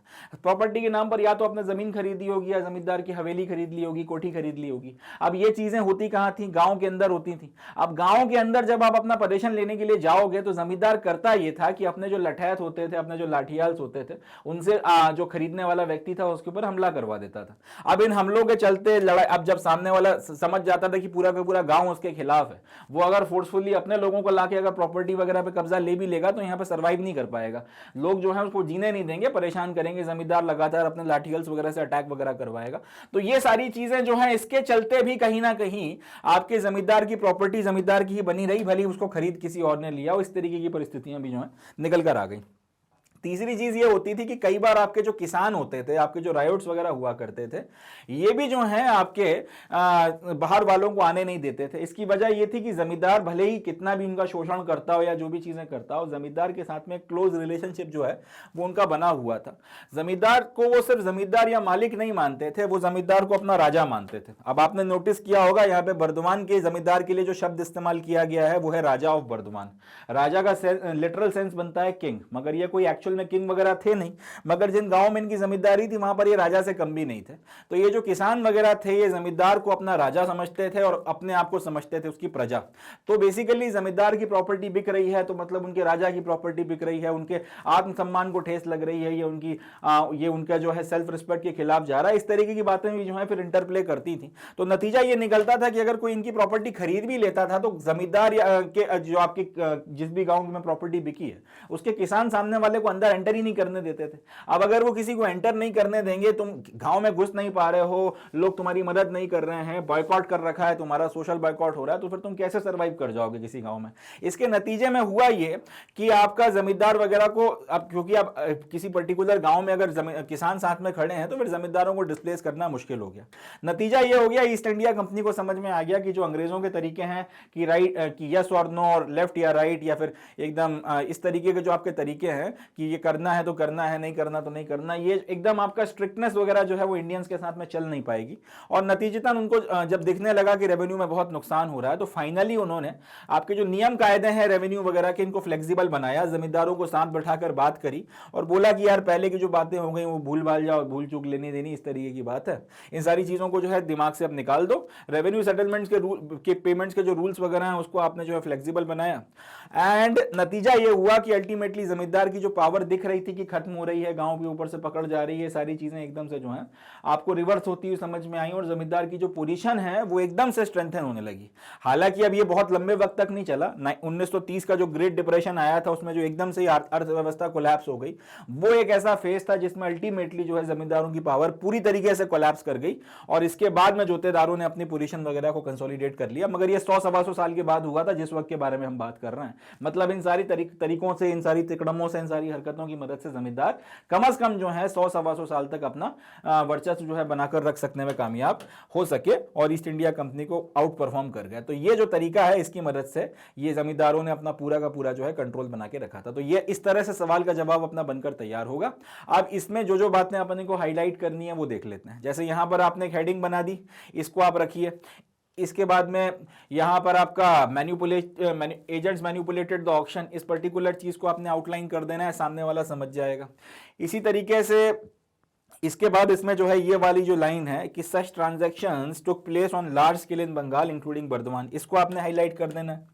फिर आगे बढ़ते हैं, अटैक ऑन आउटसाइडर, ये ठीक है, इसमें कुछ अपने हाईलाइट करने की जरूरत नहीं है, बस ये अटैक ऑन आउटसाइडर जो है इस नाम से एक हेडिंग बना दीजिएगा, पढ़े वो या ना पढ़े मगर वो समझ जाएगा कि बात इसमें किस बारे में की जा रही है। इसी तरीके से ये जो प्रोजा और सब्जेक्ट्स वाला वर्ड है इसको आपने अंडरलाइन कर देना है। इसके बाद में सच और कुछ करने की जरूरत नहीं है। फिर उसके बाद में ग्रेट डिप्रेशन ऑफ 1930s को आपने अंडरलाइन कर देना है। बस इससे ज़्यादा इसमें कुछ और करने की ज़रूरत नहीं। एक अच्छा जवाब जो है आपका यहाँ से बनकर तैयार हो जाएगा। चलें अगले क्वेश्चन की तरफ बढ़ते हैं। क्वेश्चन नंबर 3 देखते हैं। तो नेक्स्ट अपना जो क्वेश्चन है इसमें पूछा गया है, how did the Paharias respond to the coming of outsiders. अब अपने को ये बताना है कि जो पहाड़िए थे वो बाहर से जब लोग आउटसाइडर्स जब इनके इलाकों में आ रहे थे तो उन्होंने फिर किस तरीके से रिस्पॉन्ड किया। थोड़ा सा इसको भी समझना पड़ेगा कि किस कंटेक्स्ट में सवाल पूछा गया है। देखिए हुआ क्या कि एक जगह पड़ती है जिसका नाम है राजमहल हिल्स, आज की तारीख में झारखंड के इलाकों में आपको देखने को मिलती है। यहाँ पर एक ट्राइब रहा करती थी और इस ट्राइब का नाम था पहाड़ियाज। आज भी रहते हैं मगर उस टाइम पीरियड में, जिस टाइम पीरियड में अंग्रेज़ों ने या फिर ईस्ट इंडिया कंपनी ने शासन किया और झारखंड वगैरह के इस इलाके में जो राजमहल हिल्स कहलाता रहा, जब तक वो यहाँ पर पहुँचे तब तक प्रोमिनेंटली आपको ये ट्राइब बड़ी मात्रा में यहाँ पर देखने को मिलती थी और इनका नाम हुआ करता था पहाड़ियास। अब जब अंग्रेज़ यहाँ पे पहुँचे तो फिर उन्होंने ये जो राजमहल हिल्स के इलाके हैं इसको साफ़ करना शुरू किया। यहाँ पे खेत वगैरह बनाने का उनका प्लान था और यहाँ पर जो आपके मिनरल्स वगैरह थे वो इनका एक्सट्रैक्शन करना चाहते थे। अब क्योंकि पहाड़ी जंगल में रहते थे और शिफ्टिंग एंड हल्टिंग की ज़िंदगी जो है जी रहे थे, इस तरीके की आपका लाइफ उनकी चल रही थी। तो जब अंग्रेज़ों ने जंगलों को साफ़ करना शुरू किया तो फिर ऑब्वियस ये बात है अंग्रेज़ों के साथ में उनका कन्फ्लिक्ट होने लगा और उसके बाद में फिर लड़ाई झगड़े हुए। तो फिर अंग्रेज़ जो है अपने साथ में दूसरा जो एक ट्राइबल ग्रुप हुआ करता था जिसको बोला जाता था संथल्स, वो उनको राजमहल हिल्स में बसाने के लिए लेकर आ गया। तो फिर और ज़्यादा लड़ाई झगड़े हुए। तो उसी कंटेक्स्ट में सवाल पूछा गया है कि जब ये बाहर से लोग आना शुरू हुए, पहले अंग्रेज़ और अंग्रेज़ फिर जब अपने साथ में बाद में संथलों को यहाँ पे लेकर आने लगे, तो जो पहले से आपके यहाँ पे ट्राइब रह रही थी जिनका नाम था पहाड़िया, इन लोगों ने किस तरीके से ये जो आउटसाइडर्स इनके इलाकों में आ रहे थे, इनको इनके आने को लेके किस तरीके से रिस्पॉन्ड किया, अब अपने को ये बताना है। तो सवाल का जवाब हम लोग सबसे पहले तो इस तरीके से शुरू करेंगे कि आपके पहाड़िया जो रहा करते थे वो कौन सी जगह थी और क्या कहानियां या क्या परिस्थितियां थी वहां पे। तो हम लोग लिखेंगे कि भाई पहाड़िया जो है वो राजमहल के इलाकों में या राजमहल के हिल्स में रहा करते थे। अब अंग्रेज जो है उन्होंने इनके साथ में इंटरैक्ट करना शुरू किया, अंग्रेज जो है उनका इनके साथ में कॉन्टैक्ट शुरू हुआ और बाद में अंग्रेज अपने साथ में संथलों को यहाँ पे लाने लगे और इनको बसाने लगे।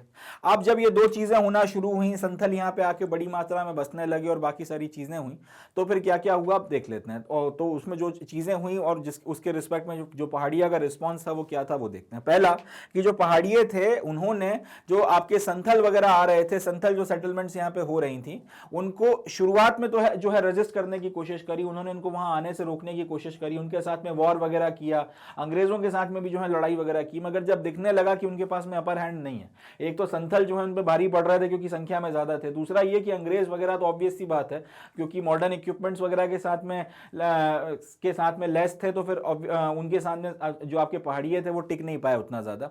तो नतीजा ये निकला कि अल्टीमेटली शुरुआती वक्त में पहाड़ियों ने जितना रेजिस्टेंस वगैरह करना था संथलों के सेटलमेंट का उतना किया, मगर उनको समझ में आ गया कि वैसे रोक नहीं पाएंगे। जब समझ में आ गया कि रोक नहीं पाएंगे तो with in the due course of time उन्होंने उनको अकोमोडेट करना शुरू किया। वो मान गए कि ठीक है भाई बस जाओ, क्या कर सकते हैं। मगर अपने आप को बचाने के लिए उन्होंने ये किया कि अब अगर पहले राजमहल हिल्स के जंगलों के जिन इलाकों में वो रहा करते थे या जंगलों की पेरीफेरी पे अगर रहा करते थे तो वहां से और ज्यादा अंदर या फिर डीप के आपके जो घने जंगल होते हैं वो वहां पर चले गए, वो वहां पर शिफ्ट हो गए। तो पहले अगर राजमहल हिल्स के कुछ इलाकों में आपको पहाड़िये देखने को मिलते थे आउटर पेरीफेरी में, लेट से ये जंगल है और वो यहाँ आउटर पेरीफेरी में रह रहे हैं, और जब दिखने लगा कि संथल आ गए हैं और बाकी अंग्रेज भी परेशान कर रहे हैं तो फिर वो अंदर के इलाकों में चले गए और ज्यादा आपका जो डीपर का इलाका है वहां पर जाकर वो रहने लगे। अब यहाँ पे हालांकि दिक्कत ये थी कि जो आपके हिल्स का बहुत ज्यादा रॉकी और बैरन इलाका जो है उनके हाथ में आया, जहां पर उनकी जिंदगी और ज्यादा मुश्किल हो गई। पहले जंगलों में रहना आसान नहीं होता, मगर वनवासी अपने हिसाब से एक आदत डाल लेता है। मगर अब एक वो जिंदगी थी जो चल रही थी इतने लंबे वक्त से जिसमें किसी तरीके का कोई जो है डिस्टर्बेंस नहीं था। अब एकदम से इनके आने के चलते आपको और ज्यादा अंदर के इलाकों में शिफ्ट होना पड़ा। तो उसके नतीजे में हुआ ये कि इनको एक आपका रॉकी और बैरन इलाके वगैरह जो है मिले, डीपर जंगल्स वगैरह में जब ये गए, राजमहल हिल्स के जो हिली इलाका इनके कंट्रोल में आया या फिर जो इनके जहां पर ये लोग रहे वहां पर जो है परिस्थितियां ठीक नहीं थी। नतीजा ये निकला कि इनका जो लाइफस्टाइल थी वो पूरी तरीके से डिस्टर्ब हो गया, क्योंकि पहाड़िये क्या थे, पहले शिफ्टिंग कल्टीवेशन का पालन किया करते थे। एक जगह पे कुछ वक्त तक रहे, वहां पर आपने जो भी कल्टीवेशन वगैरह किया, उसके बाद फिर दूसरी जगह चले गए, फिर वहां से तीसरी जगह चले गए। इस तरीके से पूरे राजमहल हिल्स में एक से दूसरी जगह ये मूव किया करते थे, क्योंकि पूरा का पूरा जो जंगल था या पूरा के पूरा जो हिली एरिया था, जो टेरेन था, वो उसको अपना घर मानते थे। मगर अब जब बाहर के लोग आने लगे और बाहर के लोग जब सेटल होने लगे तो नतीजा ये निकला कि अब शिफ्टिंग कल्टीवेशन बहुत ज्यादा मुश्किल हो गया और उसके नतीजे में इनको कहीं ना कहीं आपका जो ट्रेडिशनल वे ऑफ लाइफ था उसके साथ में कॉम्प्रोमाइज करना पड़ गया, उसको गिव अप करना पड़ गया। ये भी एक चीज हुई। इसके अलावा यह है कि जैसे जैसे अब जंगलों को साफ किया जाने लगा तो उसके बाद में पहाड़िये जंगलों के ऊपर अपने सस्टेनेंस के लिए, अपनी लाइवलीहुड के लिए डिपेंड नहीं कर सकते थे। उसके बाद में फिर इनको जो है कुछ और भी जो है तरीके वगैरह ढूंढना पड़े, इनको भी अंग्रेजों के साथ में कॉम्प्रोमाइज करना पड़ा, बहुत सी चीजें हुई। मगर नतीजा जो निकल कर आया कि लिविंग जो थी पहाड़ियों की, जो लाइफस्टाइल वगैरह थी, वो पूरी तरीके से एक ड्रास्टिक ट्रांसफॉर्मेशन वगैरह से गुजरी और एक आपका जो ट्राइब्स वगैरह थे उनको कहीं ना कहीं सेटल्ड कल्टीवेशन या आपका सेटल्ड तरीके की वे ऑफ लाइफ के लिए जीने के लिए मजबूर होना पड़ा। अगर उन्हें ना छेड़ा जाता और वो जस के तस रखे जाते तो शायद आज भी वो वैसी जिंदगी जी रहे होते जैसी वो उस वक्त जी रहे थे। मगर अंग्रेजों के आने के चलते और एक ट्राइब को दूसरी ट्राइब के खिलाफ खड़ा करने के चलते ये सारी चीजें हमको देखने को मिली थी। अब ये आंसर बनकर तैयार हो गया। इसमें दो तीन बातें जिसको आप हाईलाइट कर सकते हो। एक तो ये आपने हेडिंग बना दी, ये अच्छी चीज है। राजमहल हिल्स का जो इलाका है ये आप यहाँ रहा करते थे, इस पर्टिकुलर बात को आपने हाईलाइट वगैरह कर दिया। इसके बाद में आउटसाइडर्स में आप संथल का नाम जो है आपने वो हाईलाइट कर देना है। फिर इसके अलावा और ऐसा कुछ हाईलाइट करने की जरूरत नहीं है इसमें। इसके बाद में एक ये पॉइंट कि ये जो है शिफ्टिंग कल्टीवेशन किया करते थे, इस पर्टिकुलर चीज को हाईलाइट कर देना है। एंड लास्ट वाली बात ये कि इनकी जो लाइफस्टाइल और जो लिविंग का तरीका था वो पूरी तरीके से ट्रांसफॉर्म हो गया जब आउटसाइडर्स वगैरह यहाँ पर आ गए। ये जो तरीका है इसकी मदद से ये जो अगर आप इसको हाईलाइट कर देंगे तो एक अच्छा जवाब जो है यहाँ पर बनकर तैयार हो जाएगा। अब जो अगला क्वेश्चन है उसकी तरफ बढ़ते हैं। इसमें लिखा हुआ है why did the Santhals rebel against the British rule. अब हमने इसके पहले वाले सवाल में देखा और जब हमने लेक्चर पढ़ा था तब भी हमने देखा था कि संथलों को पहाड़ियों के काउंटर में लाया गया था। एक तरीके से अंग्रेजों ने उनके ऊपर एक फेवर किया था, एक एहसान किया था कि वो खाना बदोश ट्राइब हुआ करते थे, उनको रहने के लिए एक घर दे दिया, उनको एक जगह पर सेटल डाउन कर दिया। फिर भी संथलों ने जो है अंग्रेजों के खिलाफ रिवोल्ट किया था। तो अब हमको यही देखना है, हमको यही बताना है, यही पढ़ना है कि आखिर संथलों ने रेबेल क्यों किया था ब्रिटिश रूल के अगेंस्ट में, आखिर इन्होंने रिवोल्ट क्यों किया था। तो इसका जवाब हम लोग देना शुरू करते हैं कि 1832 के टाइम पीरियड तक संथलों को जिस इलाके में बसाया गया था उस पूरे इलाके को एक नाम दिया गया, वो नाम दिया गया दामिन ए कोह। दामिन ए कोह का जो इलाका है 1832 तक यहाँ पे संथलों को बसाना शुरू किया गया था, या फिर 1832 आते आते संथल यहाँ पे काफी बड़ी मात्रा में सेटल हो गए थे राजमहल हिल्स के इन इलाकों में, और उसको बोला गया था दामिन ए कोह। अब ये जो सेटलमेंट है वो बड़ी तेजी से आपका एक्सपैंड होना शुरू हुई। यहाँ पे अब अपने आप को एक्सपैंड करने के लिए, अब रिहाइश की जगह बनाने के लिए जंगलों को जो है बड़े लेवल पर साफ किया गया, और यहाँ पर आपकी काफी बड़े लेवल पर जो है फील्ड्स वगैरह, एग्रीकल्चरल फील्ड्स या राइस फील्ड्स वगैरह बनाई गई। अब ये सारी चीजें की किसके बिहाफ पर जा रही थी? ये सारी चीजें की जा रही थी ईस्ट इंडिया कंपनी के आशीर्वाद के द्वारा। ईस्ट इंडिया कंपनी ने बोला था कि यहाँ पर आकर सेटल डाउन हो जाना और बाकी सारी चीजें, मगर बदले में ईस्ट इंडिया कंपनी ने एक शर्त रखी थी कि 10 साल में भाई तुम्हारा इतना इतना इलाका जो है हमको साफ करके जंगल का तुम्हें देना पड़ेगा, नहीं दिया तो फिर हम तुम्हारी भी खैर नहीं है, लगभग वही वाली स्थिति जो है बन गई थी। तो कंपनी जो है उसको बेनिफिट ये हो रहा था कि जितना ज्यादा जमीन साफ हो रही थी तो टिम्बर मिल रहा था, इसके अलावा पता चल रहा था कि कहां कहां पे क्या रिसोर्सेज वगैरह है, बाकी जो खेती किसानी हो रही थी उस पर रेवेन्यू मिल रहा था, वो तो मिल ही रहा था। तो ईस्ट इंडिया कंपनी जो है जितना ज्यादा आपका संथल अपना हाथ पैर मार के फॉरेस्ट क्लियर किए जा रहे थे, उतना ज्यादा ईस्ट इंडिया कंपनी के पास में आपका रेवेन्यू वगैरह आ रहा था। मगर इतना सब होने के बाद में भी जिस तरीके से संथलों को ट्रीट किया गया अंग्रेजों के द्वारा, उससे कहीं ना कहीं संथल जो है पूरी तरीके से डिससैटिस्फाइड हो गए, और उसके नतीजे में अल्टीमेटली उन्होंने जो है अंग्रेजों के खिलाफ या ब्रिटिश रूल के खिलाफ में रेबेल कर दिया। जो प्राइमरी रीजंस वगैरह थे अब वो देखना शुरू करते हैं कि भाई मेन रीजन जो थे जिसके चलते संथलों ने उन्हीं लोगों के खिलाफ रिवोल्ट कर दिया जिन्होंने उनको अल्टीमेटली एक जगह पे बसाया था, वो क्या क्या थे। पहली बात तो ये कि जिस तरीके का tax regime east India company ने चलाया था संथलों के साथ में, वो इससे खुश नहीं थे। बड़े सिंपल से लोग हुआ करते थे, उनका बड़ा सिंपल सा ये था कि आपने अगर हम पे एहसान किया तो हम आपके ऊपर जो है उस चीज को चुका रहे हैं, बदले में आपके लिए फॉरेस्ट वगैरह साफ कर रहे हैं, चले रेवेन्यू वगैरह भी पे कर दे रहे हैं, मगर आप अनडिशन्ड रेवेन्यू लोगे जो हमारे बस की बात नहीं है। 50 रुपए दे सकते हैं, आप 500 रुपए मांग रहे हो, तो ये बात तो सेंस नहीं बनाती है। मगर इसी तरीके के जो आपके कह सकते हैं बहुत हाई टैक्स रिजीम वगैरह थे, जो बहुत अनयूजुअल टैक्स रिजीम वगैरह थे, जो कहीं ना कहीं लॉजिक नहीं बनाते थे, जो एक तरीके से एक्सप्लॉइटेटिव हो गए थे, उन सारी चीजों को लेकर संथल जो है वो खुश नहीं थे, पहली चीज। दूसरा तो ये जो थॉट प्रोसेस था कि भाई ये बहुत लैंड रेवेन्यू बहुत ज्यादा है, बहुत एक्सप्लॉइटेटिव है, और ये चीज जो है हमारे फेवर में नहीं जा रही, इस चीज से संथल बहुत परेशान थे। दूसरा ये the zamindar began to exercise greater control on the areas brought under cultivation by Santhals. Apparently it was a part of the British policy but Santhals resented that. दूसरी चीज ये हुई कि ईस्ट इंडिया कंपनी ने जमींदारों को यह बोला कि संथल जितना इलाका साफ करते चले जा रहे हैं, उस सारे इलाके में जो अब आपका खेती किसानी हो रही है, तुम उसके ऊपर अपना कंट्रोल एसर्ट करो, यानी कि अपनी ओनरशिप जो है उसको एसर्ट करो, और ये सारा काम आप हमारे आशीर्वाद पे करो, हमारे बिहाफ पे करो। तो जब संथलों के साथ को ये देखने को मिला कि जमीन हमारी है या फिर जंगल जो है वो हमारा है, साफ हम कर रहे हैं मेहनत कर कर, इसको फील्ड हम बना रहे हैं, यहाँ पे खेती किसानी हम करवा रहे हैं, और ये जो है आपके जमींदार यहाँ पर आकर अपनी अथॉरिटी वगैरह बता रहे हैं, ये चीज तो जो है या अपनी अथॉरिटी वगैरह असर्ट कर रहे हैं, ये चीज तो भाई जो है हम इसको बर्दाश्त नहीं कर सकते। संथल इस चीज को पसंद नहीं करते थे, और ये शुरू से ही हो रही थी, मगर जब बाद में एक लिमिट क्रॉस होने लगी तो उनको दिख गया कि अब कुछ करना पड़ेगा, कुछ एक्शन लेना पड़ेगा। तीसरी चीज ये कि अब इनके संथलों के गांव में जब आपके मनी लेंडर्स आने लगे, जो आपके साहूकार वगैरह आने लगे, जो सूद पे आपको पैसा दिया करते थे, इन लोगों के चलते भी जो है यहाँ पे बहुत दिक्कतें होने लगी, क्योंकि आपके रूरल एरियाज में जब मनी लेंडर आया करते थे तो इनको बकायदा विलन के तौर पर देखा जाता था, और साथ ही साथ इनको कंपनी के एजेंट के तौर पर देखा जाता था संथलों के द्वारा, क्योंकि उन्हीं के आशीर्वाद से ये लोग भी वहां पर आया करते थे। अब ये करते ये थे कि भोले भाले संथलों को बहुत बड़े लेवल पर, ये काफी बड़े लेवल पर जो है आपका इन्होंने अपना जो भी आपका मनी लेंडिंग वगैरह करनी है वो करी। अब इतने हाई लेवल पर वो मनी लेंडिंग की जाती थी कि आप किसी हालत में चुका नहीं पाओगे। नतीजा ये निकलता था कि जो भी संथल वगैरह उसको पे नहीं कर पाता था तो मनी लेंडर आके उसकी जमीन पे कब्जा कर लेता था और उसके बाद में उस जमीन का ऑक्शन किया करता था। अब ये सारी चीजों को जो है संथल पसंद नहीं किया करते थे। अपने गांव में अपनी किसी भाई की जमीन बिकते हुए देखना उस तरीके से उनको अच्छा नहीं लगता था। तो इन सारी चीजों के चलते जो है अल्टीमेटली उन्होंने रिवोल्ट कर दिया, काफी लड़ाई झगड़े हुए, बहुत तमाशा हो गया। बाद बाद में खैर अंग्रेजों ने भी स्टेप्स वगैरह लिए थे कि संथालों की मन की जो परेशानियां उनको समझा और उसके अनुसार कुछ स्टेप्स वगैरह लेके संथालों को जो है समझाने की कोशिश करी। सेपरेट आपका एक संथल परगना बनाया गया, एक सेपरेट डिस्ट्रिक्ट बनाया गया जो संथलों को दिया गया, जिसका नाम ही जो है संथल परगना रखा गया, और नियम कायदे बनाए गए जिसकी मदद से संथलों को प्रोटेक्ट किया जा सके, संथलों के हितों को प्रोटेक्ट किया जा सके। मगर उसके बाद में फिर उतना रिवोल्ट हुआ भी नहीं, मगर ये रिवोल्ट जो है अल्टीमेटली इसको करने के लिए संथलों को अंग्रेजों की पॉलिसीज ने बहुत बुरे लेवल तक जो है पुश किया था। नतीजे में फिर अल्टीमेटली वो उनके खिलाफ जाके खड़े हो गए। अब ये पूरा का पूरा जो सवाल आपका जवाब बनकर तैयार हुआ है, इसमें दामिने कोह का इलाका आपने अंडरलाइन करना है, 1832 आपने अंडरलाइन करना है। इसके बाद में एज सच कुछ और यहां पे आपका करने की जरूरत नहीं है।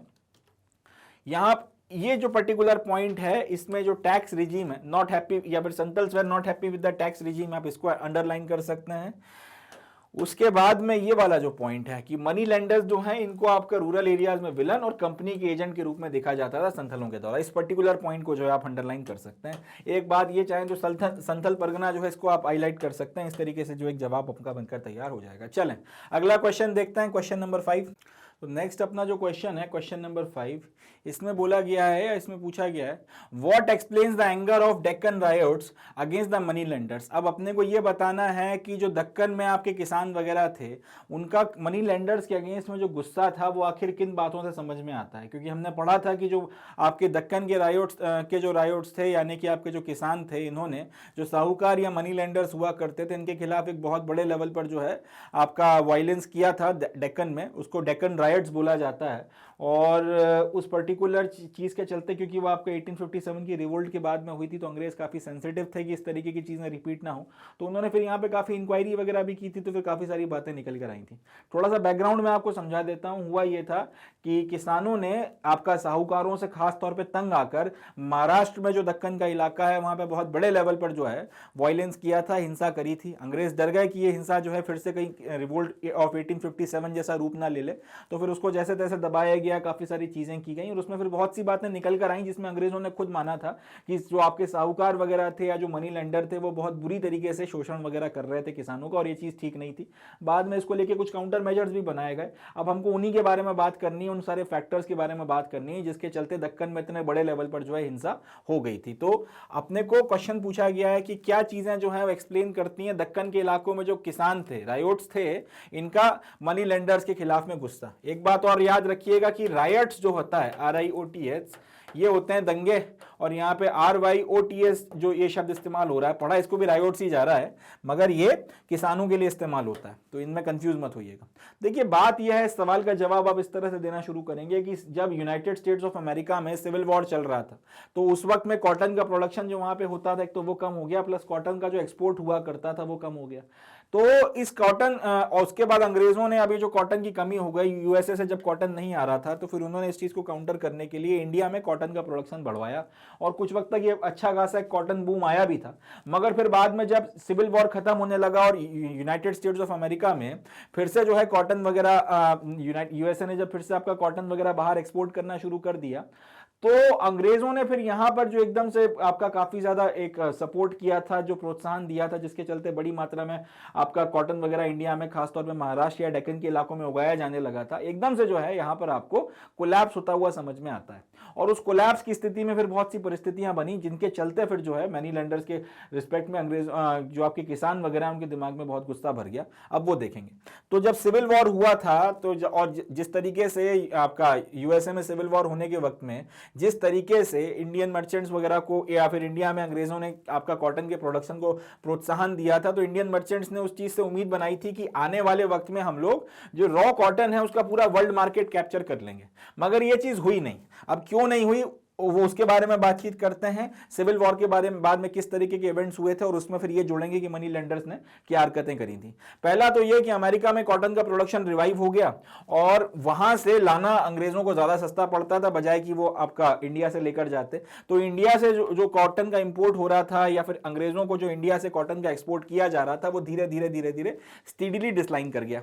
तो एक्सपोर्ट मर्चेंट्स और साहूकार जो हुआ करते थे, जो किसानों को बड़े लेवल पर जो है लॉन्ग टर्म क्रेडिट दिया करते थे, लंबे लंबे वक्त के आपके जो लोन दिया करते थे कॉटन वगैरह उगाने के लिए, क्योंकि तब बहुत ज्यादा कमाई हो रही थी। उन्होंने फिर ये किया कि अब जो पैसे वगैरह हैं एक तो वो देना थोड़ा सा कम किया और धीरे धीरे बंद कर दिया, प्लस जो पहले का बकाया था वो पैसा उन्होंने मांगना शुरू कर दिया। पहले ये बोलते थे कि अभी ले जाओ, कोई दिक्कत नहीं है, चुका देना, ये वो, तब अच्छे दिन चल रहे थे। मगर जब एकदम से आपके पास में पैसा आना बंद हुआ या फिर एकदम से जब आपको दिखा कि आपका बिजनेस डूब रहा है, तो अल्टीमेटली उन्होंने ये बोलना शुरू कर दिया कि अब जो अभी फिलहाल तो और नया हम आपको दे नहीं पाएंगे, और जो अभी, या फिर अगर 100 रुपए दे रहे थे तो एक काम करो 30 35 40 ले जाओ, और जो पुराना था वो भी अब जल्दी से जल्दी चुका दो। इस तरीके की परिस्थिति बनने लगी कि जो आपके एक्सपोर्ट मर्चेंट हुआ करते थे वो और जो साहूकार हुआ करते थे महाराष्ट्र में, उन्होंने लॉन्ग टर्म क्रेडिट देना बंद कर दिया, अपने एडवांसेस वगैरह को रिस्ट्रिक्ट किया, पीजेंट्स वगैरह को, और पेमेंट वगैरह जो है आउटस्टैंडिंग डेब्ट्स वगैरह का वो मांगना शुरू कर दिया। इसी वक्त में आपका जो पहला रेवेन्यू सेटलमेंट वगैरह किया गया था अंग्रेजों के द्वारा, उसका टाइम पीरियड खत्म हो गया, और अब जो डिमांड वगैरह की जा रही थी रेवेन्यू की वो इंक्रीज कर दी गई 50 से 100%, ठीक है जी, 50 to 100% तक आपका डिमांड वगैरह जो है वो इंक्रीज कर दी गई रेवेन्यू सेटलमेंट के ऊपर। मतलब ये कि पहले अगर आपको 100 रुपए रेवेन्यू सेटलमेंट देना पड़ रहा था, तो अब या तो 150 रुपए देना पड़ेगा या 200 रुपए देना पड़ेगा। ये स्थिति बन गई है, और उसके अलावा किसानों के ऊपर जो है पहले से ही आपका कर्जा वगैरह चढ़ा हुआ है। तो पॉइंट अब यहां पर यह आ गया कि जब दो तीन चीजें एक साथ हुई, कि एक तो आपको नया लोन मिल नहीं रहा, अंग्रेजों ने एकदम से जो है रेवेन्यू सेटलमेंट बढ़ा दिया, और आपका जो कॉटन प्रोडक्शन हो रहा है उसका दाम आपको मिल नहीं रहे, या फिर जो आपके कॉटन मर्चेंट्स हैं अगर वो खरीद रहे हैं तो अपने दामों पे खरीद रहे हैं, वो उसका वाजिब मूल्य नहीं चुका रहे, या फिर वो खरीद नहीं रहे। तो ऐसी परिस्थिति में हुआ ये कि जो किसान थे वो इस पोजीशन में ही नहीं रहे कि वो आपका डिमांड वगैरह जो ये एकदम से अंग्रेजों ने उठा के मांगी थी वो पे कर सके, प्लस उनकी जो उपज वगैरह है वो भी अब खराब हो रही थी। अब उनके पास में कोई और ऑप्शन ही नहीं था इस बात के अलावा कि वो मनी लेंडर के पास में जाकर और ज्यादा लोन लें, और उस लोन की मदद से जो है फिलहाल अपना जो भी दुख दर्द है उसको पूरा करें, और बाद में फिर ये इस उम्मीद पे कि भाई अगला जो आपका सीजन आएगा उसमें अच्छी फसल होगी और उसकी मदद से फिर जो है सब बकाया चुका देंगे, इस बेसिस पर जो है वो चलें। मगर मनी लेंडर्स ने पैसे देने से मना कर दिया, मनी लेंडर्स ने लोन देने से मना कर दिया।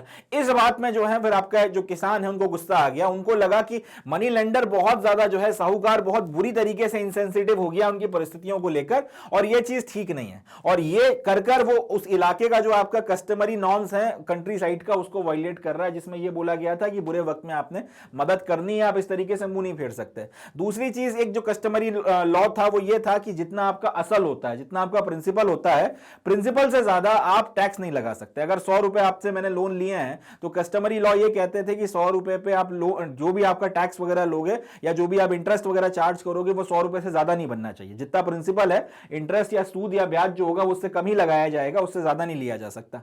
यहां पर वो भी चीज नहीं मानी जा रही थी। इनफैक्ट ये बात तो अंग्रेजों ने भी मानी थी कि 100 रुपए के लोन पर 2-2 हजार रुपए तक जो है आपने ब्याज चढ़ाया है, और साहूकारों ने इस तरीके से बहुत ज्यादा सूदखोरी करी है, बहुत ज्यादा ब्याज खाया है, और कहीं ना कहीं ये मक्कारी जो है इनकी बहुत ज्यादा हावी पड़ी। आप जब गांव में किसानों की ये स्थिति आ गई कि 100-100 रुपए के लोन पे 2-2 हजार रुपए के इंटरेस्ट चढ़ाए जा रहे हैं और साहूकार इनसेंसिटिव हुए जा रहा है, तो फिर कहीं ना कहीं लोगों के दिमाग में गुस्सा बढ़ने लगा। ये जो जनरल नॉर्म्स वगैरह थे तो वो नहीं माने गए, अनशन जो है अनफेयर किस्म के आपके इंटरेस्ट वगैरह चार्ज किए जा रहे थे, वो किसान इस बात को समझ रहे थे।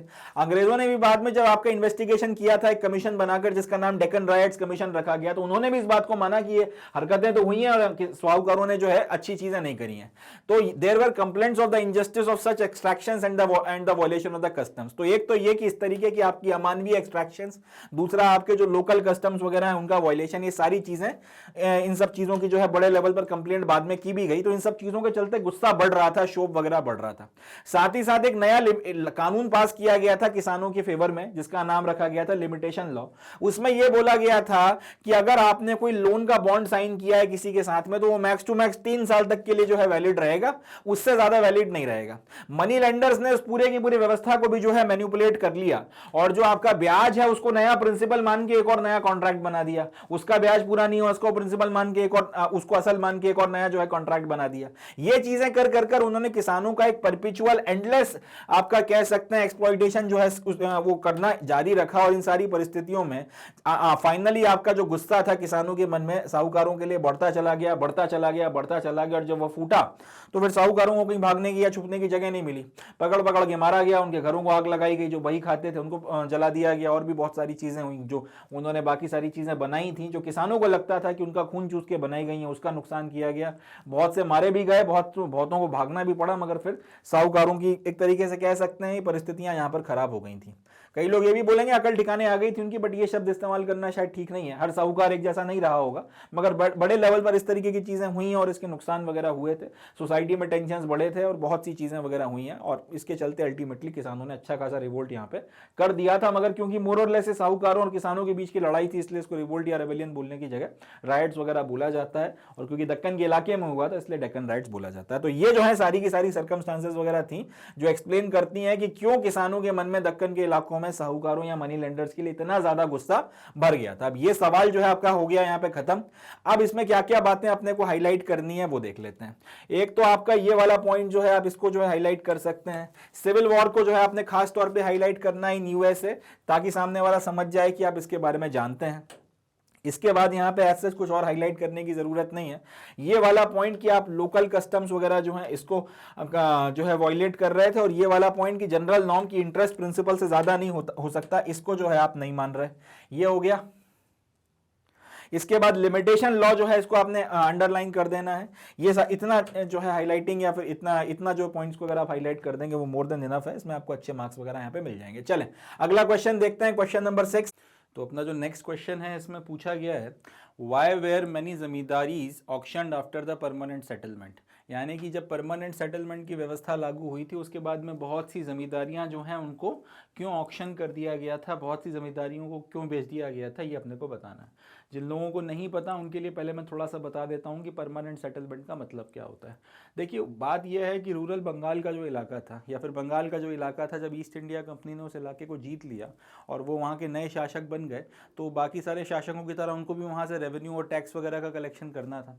मगर क्योंकि वो लोग इस पूरे इलाके से, यहाँ के लोगों से, खासतौर पर रूरल इलाकों की बात की जाए, बहुत बुरी तरीके से अनभिज्ञ थे, उनको इस पूरे इलाके के बारे में ज़्यादा जानकारी नहीं थी, तो उन्होंने किया ये कि यहाँ पे जो आपके ज़मींदार वगैरह थे, छोटे बड़े जितने भी ज़मींदार वगैरह थे, उनके साथ में एग्रीमेंट किया। जैसे कोई ज़मींदार है, छोटा ज़मींदार है, उसकी ज़मींदारी में 10 गांव आते हैं।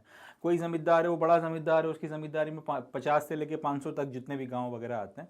तो हर एक जो ज़मींदार है आपने उसके साथ में कॉन्ट्रैक्ट किया, आपने ये बोला कि भाई आपकी ज़मींदारी में कितने भी गाँव आते हैं, 5 गाँव आते हैं तो 5 गाँव, 15 आते हैं तो 15 गाँव, 50 आते हैं तो 50, या फिर सो ऑन, जितने भी आपकी ज़मींदारी में गाँव आते हैं इसको हम लोग एक रेवेन्यू एस्टेट मान लेंगे, यानी कि एक हम लोग हिस्सा मान लेंगे जिसमें से हमको रेवेन्यू वगैरह लेना है। अब उस रेवेन्यू एस्टेट में से फिर आप जो टैक्स वगैरह का कलेक्शन करना है वो जिम्मेदारी आपकी होगी। हर एक रेवेन्यू एस्टेट का हम लोग आपको टैक्स पहले से बता देंगे कि इतना इतना टैक्स है, और वो टैक्स आपका परमानेंटली फिक्स रहेगा।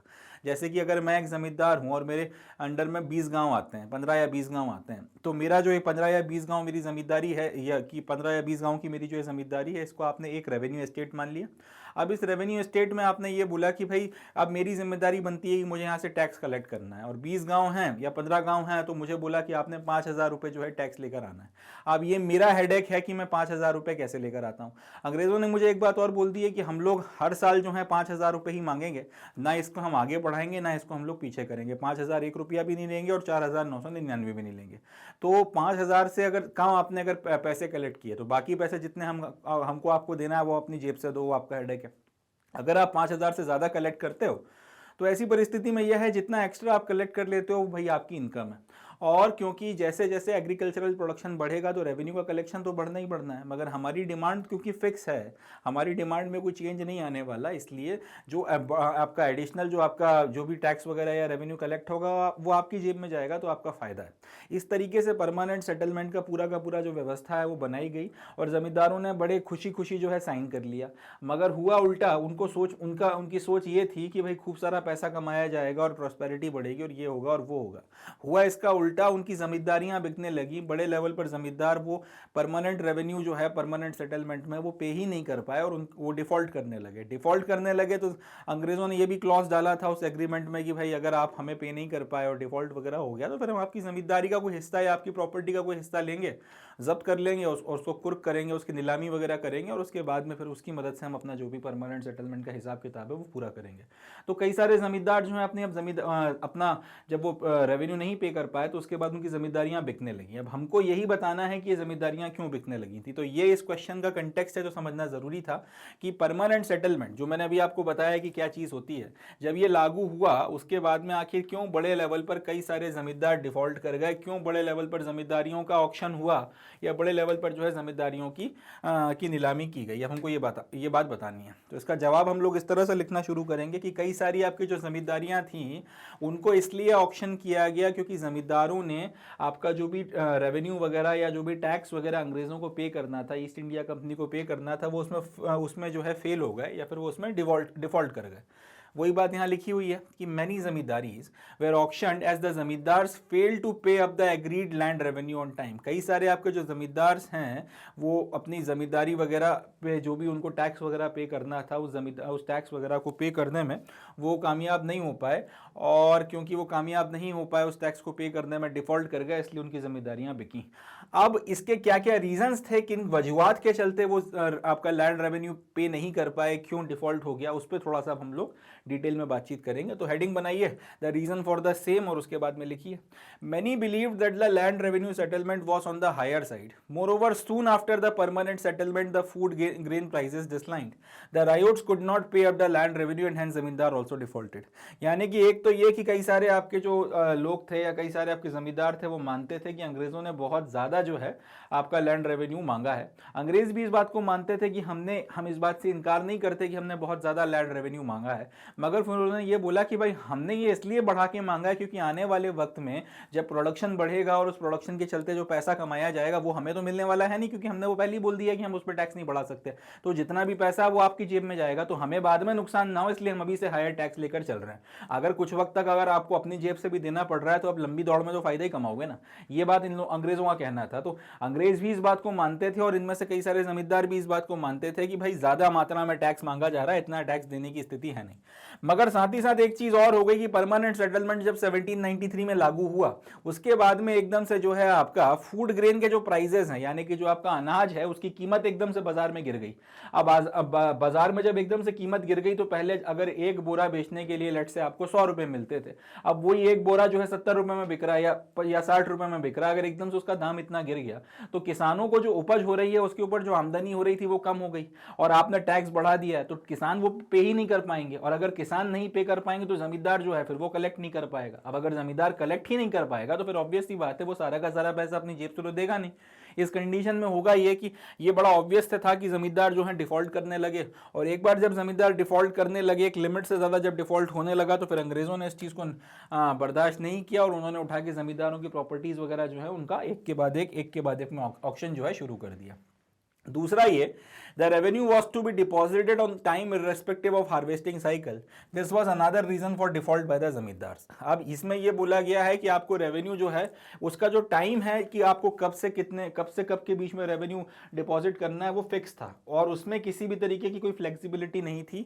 कोई फर्क नहीं पड़ता था इस बात से कि हार्वेस्टिंग की साइकिल कब आ रही है, मतलब अनाज कब कट के बिक रहा है और उसके बाद में फिर जो है कब वो मार्केट में आ रहा है, वो सारी चीजें हार्वेस्टिंग की आपकी जो साइकिल है उस बात से कोई लेना देना नहीं।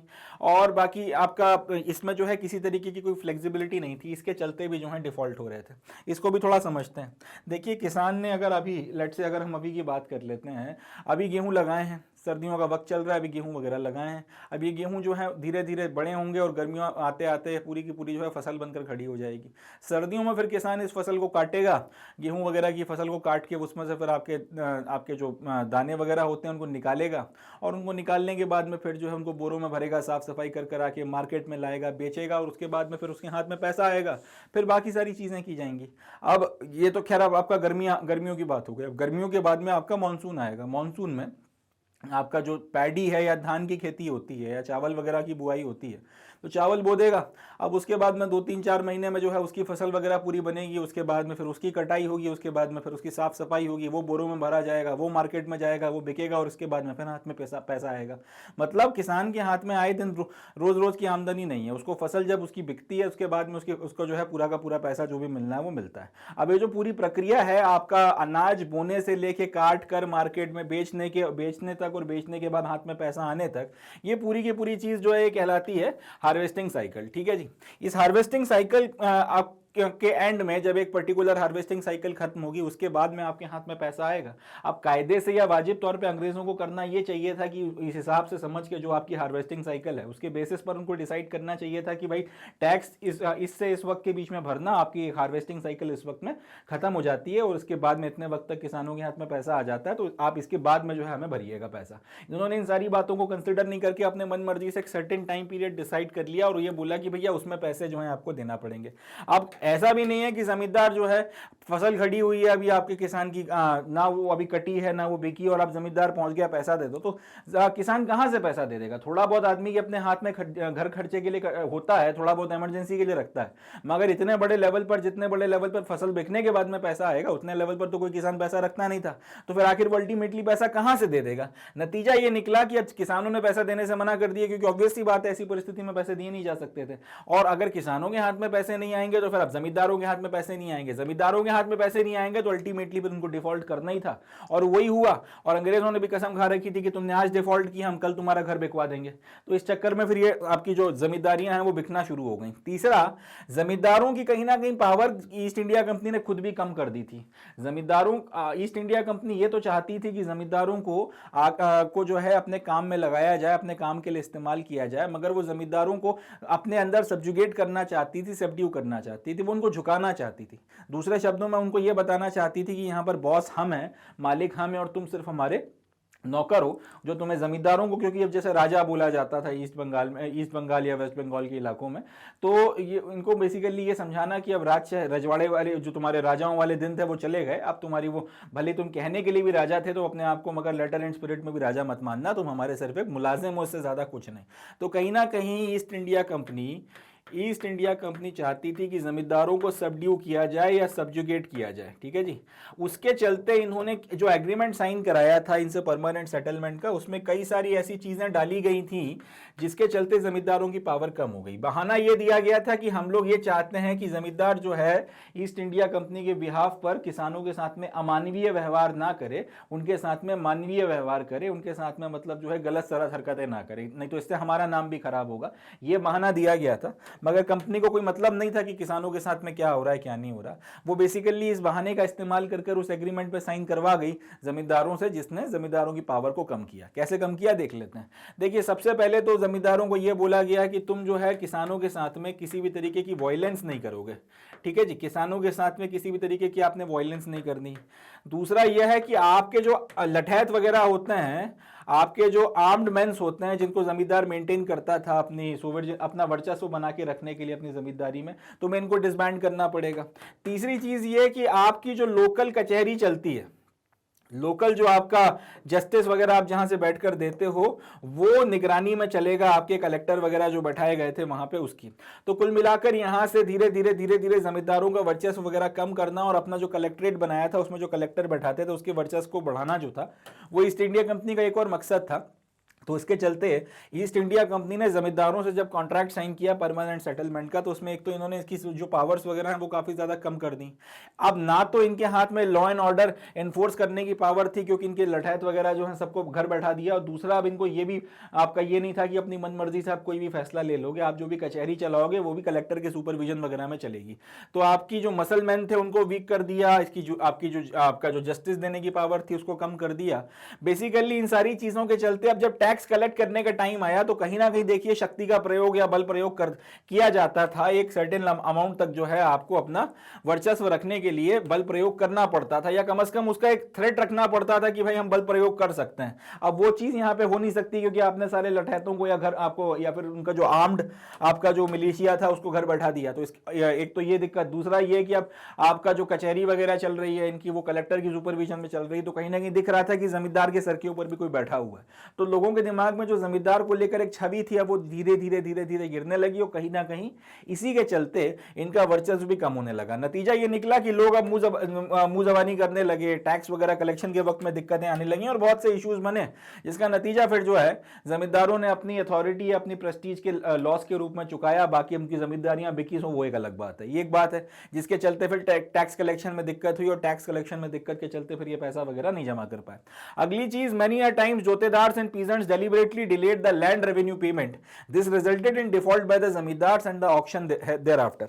अब कई बार ये भी होता था कि जो आपके जोतेदार होते थे और पीजेंट्स यानी कि किसान होते थे, जोतेदार कौन, जो गांव के थोड़े सबसे मजबूत या बड़े किसान होते थे, इतने बड़े भी नहीं कि जमींदार बोल दो, मगर हाँ इतने बड़े कि गांव वगैरह जो है उसमें उनका वर्चस्व हुआ करता था, एक जिस गांव में वो रहते थे उस पर्टिकुलर गांव में उनका वर्चस्व हुआ करता था। तो कई बार अब इस तरीके के जो जोतेदार थे और जोतेदारों के नीचे जो किसान वगैरह थे जिनके ऊपर गांव के अंदर इनका अच्छा खासा कंट्रोल होता था, ये लोग जानबूझकर जो है लैंड रेवेन्यू का पेमेंट डिले करते थे। अगर जमींदार के लोग अब मांगने आ रहे हैं, शर्तें लगी हुई हैं कि मारपीट कर नहीं सकते, वायलेंस हो नहीं सकता, अब 10 तरीके की चीजें हैं, सिर्फ वो मुंह से मांग सकते हैं, मुंह जोरी हो सकती है यहाँ पे।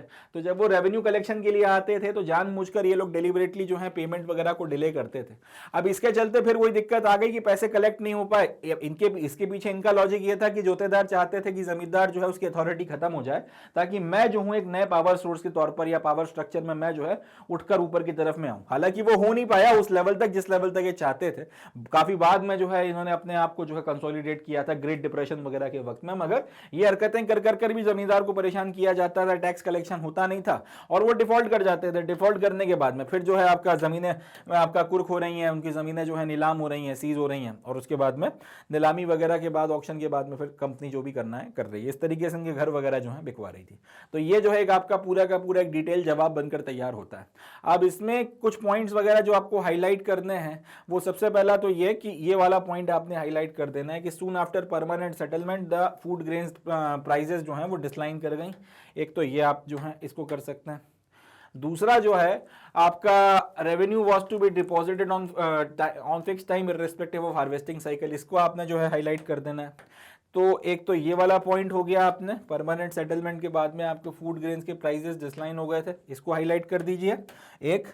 दूसरा ये वाला आपको जो रेवेन्यू है वो फिक्स टाइम साइकिल पर irrespective of the harvesting cycle deposit करना है, इसको आप कर दीजिए। तीसरा पॉइंट कि जो पावर है जमींदार की उसको कर्व कर दिया गया था, इसको कर दीजिए। और चौथे में हाईलाइट मत करिएगा, सिर्फ जोतेदार और पीजेंट जो है डेलिबरेट इतने को जो है आप अंडरलाइन कर दीजिएगा, और एक रेवेन्यू पेमेंट जो है या लैंड रेवेन्यू पेमेंट इसको आप हाईलाइट कर दीजिएगा, वो समझ जाएगा, आपका जो एग्जामिनर है वो समझ जाएगा इसको देख के। तो इस तरीके से एक अच्छा जवाब जो है यहाँ पर बनकर तैयार होता है। चले अगला क्वेश्चन देखते हैं, क्वेश्चन नंबर 7। तो अपना जो नेक्स्ट क्वेश्चन है अब इसमें हमसे पूछा गया है, in what way was the livelihood of Paharias different from that of Santhals. अब हमको ये बताना है कि जो पहाड़िए थे या जो पहाड़िया ट्राइब्स थी, उनकी जो ज़िंदगी है, ज़िंदगी जीने का जो तरीका है, वो संथलों से, जो संथल ट्राइब थी उनसे किस तरह से अलग था।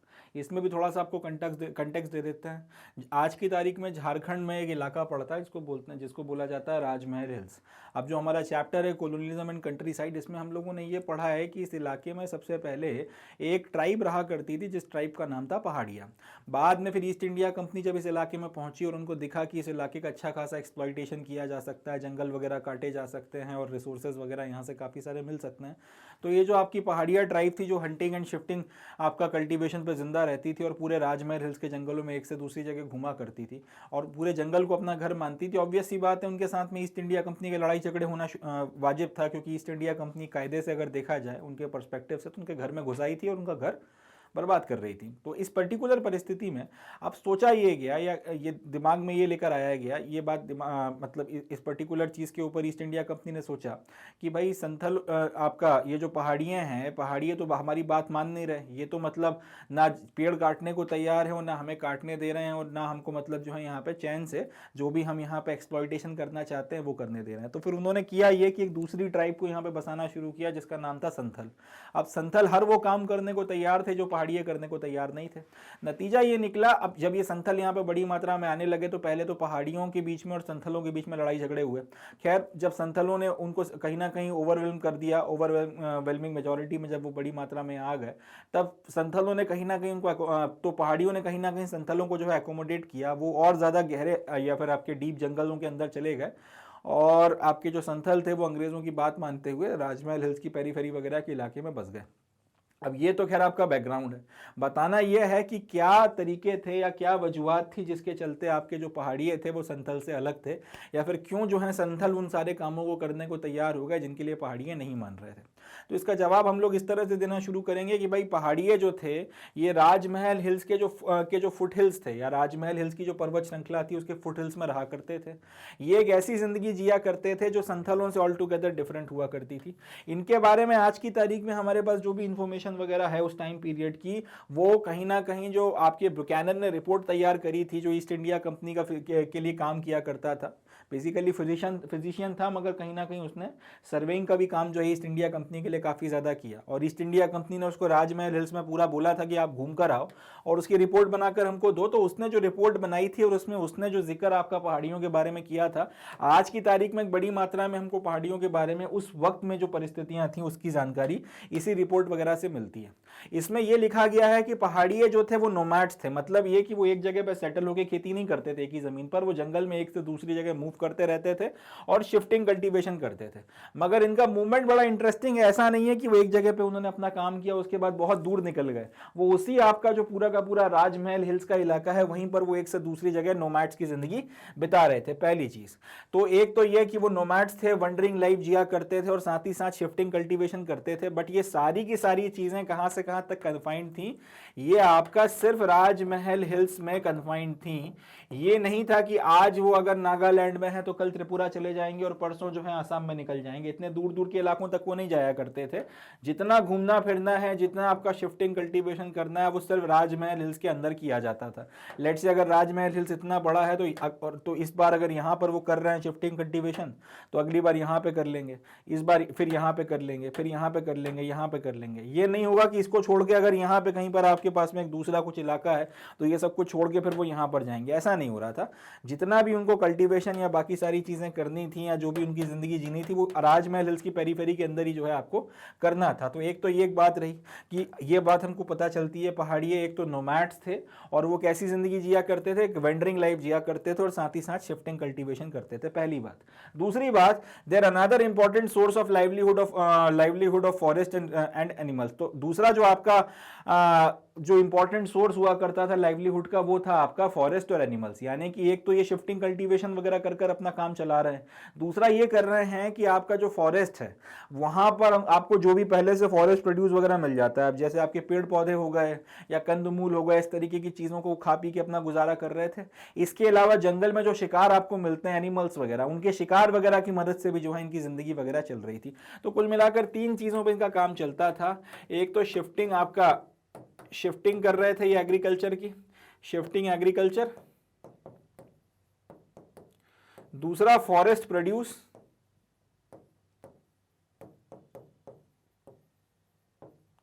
और तीसरा आपका हंटिंग।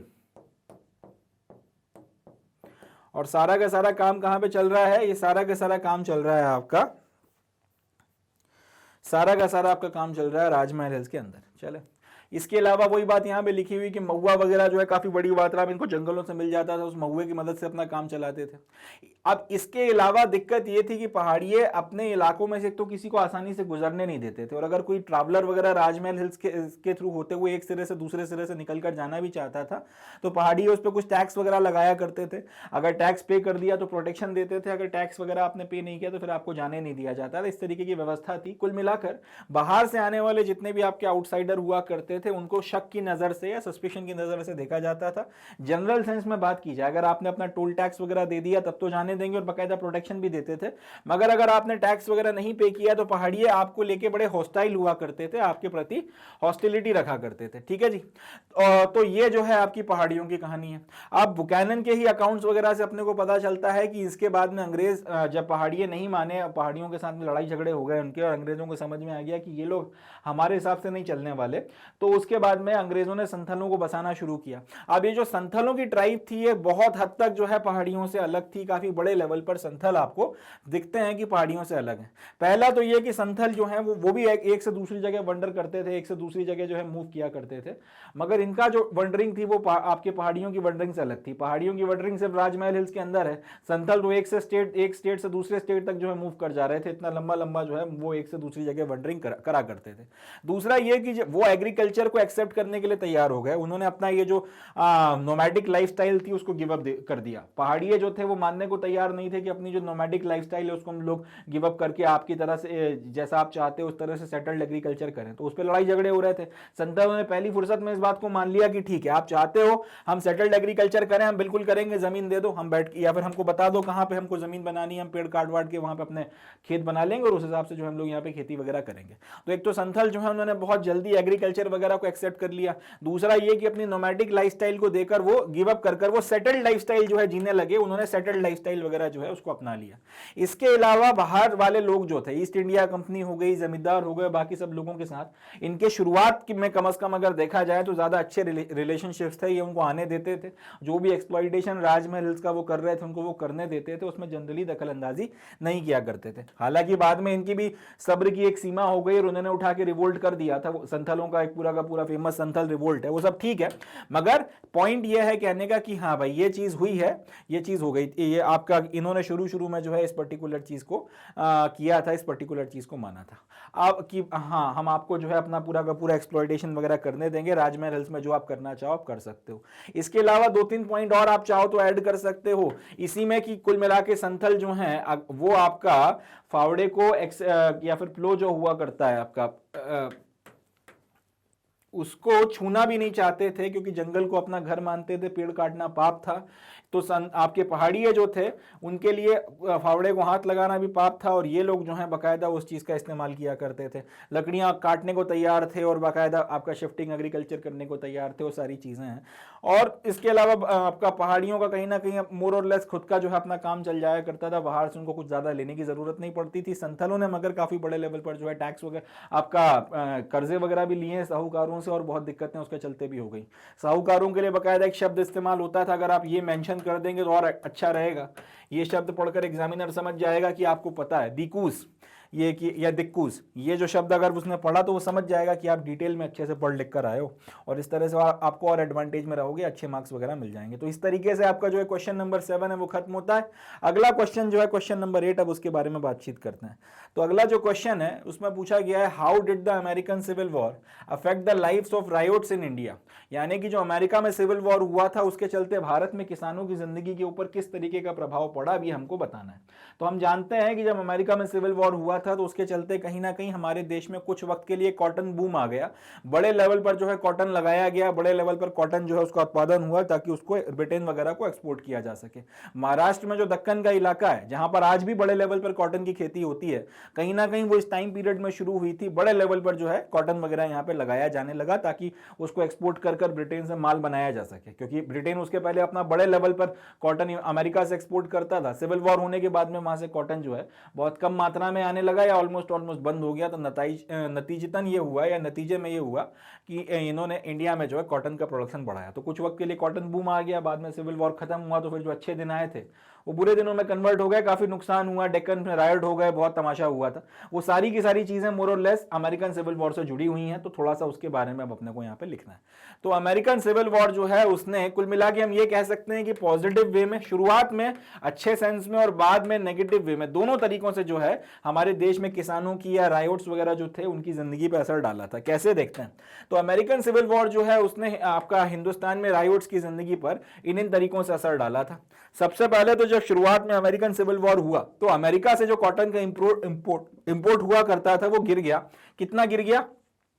इतने बेल्स वगैरह जो 1861 में आ रहे थे उससे लेकर आपका 55,000 बेल्स तक, 2,20 लाख बेल्स से 55,000 बेल्स तक 1862 में जो है प्रोडक्शन गिर गया। तो आप चाहो तो आपको ये फिगर याद ना भी रहे तो भी कोई दिक्कत नहीं है, मगर इतना बता सकते हो कि ये आपका एक साल के अंदर अंदर अमेरिकन सिविल वॉर के चलते जो कॉटन का एक्सपोर्ट ब्रिटेन अमेरिका से होता था वो ड्रास्टिकली गिर गया। ये याद ना भी रह पाए फिगर तो भी दिक्कत नहीं है, लिख दें तो मोर आपका ज्यादा बेटर है। उसके बाद में अब जब ब्रिटेन को, क्योंकि कॉटन की जरूरत थी, ब्रिटेन जो है वो उसकी जो हमारी आपका इंडस्ट्रियल रिवॉल्यूशन हुई थी वो उसमें टेक्सटाइल बना के, कपड़े बना के सस्ते दामों में दुनिया भर में बेच रहा था, उसी से पैसे कमाता था। अब अगर कॉटन ही नहीं आएगा तो कपड़े कहां से बना लोगे, क्योंकि क्योंकि जितने भी हम कपड़े पहनते हैं अल्टीमेटली, अभी भी आपने या मैंने जो कपड़े पहने बने तो सारे के सारे कॉटन से ही हैं। कुछ सिंथेटिक मिला दो, कुछ फाइबर डाल दो, बट अल्टीमेटली कॉटन जो है वो बेस है। ये उसी तरह से है कि खाना में आप चाहे पनीर की सब्जी खाओ, चाहे गट्टे की सब्जी खाओ, चाहे आप मटर, आप जो सेव टमाटर बना लो, मगर खाओगे तो रोटी के साथ ही।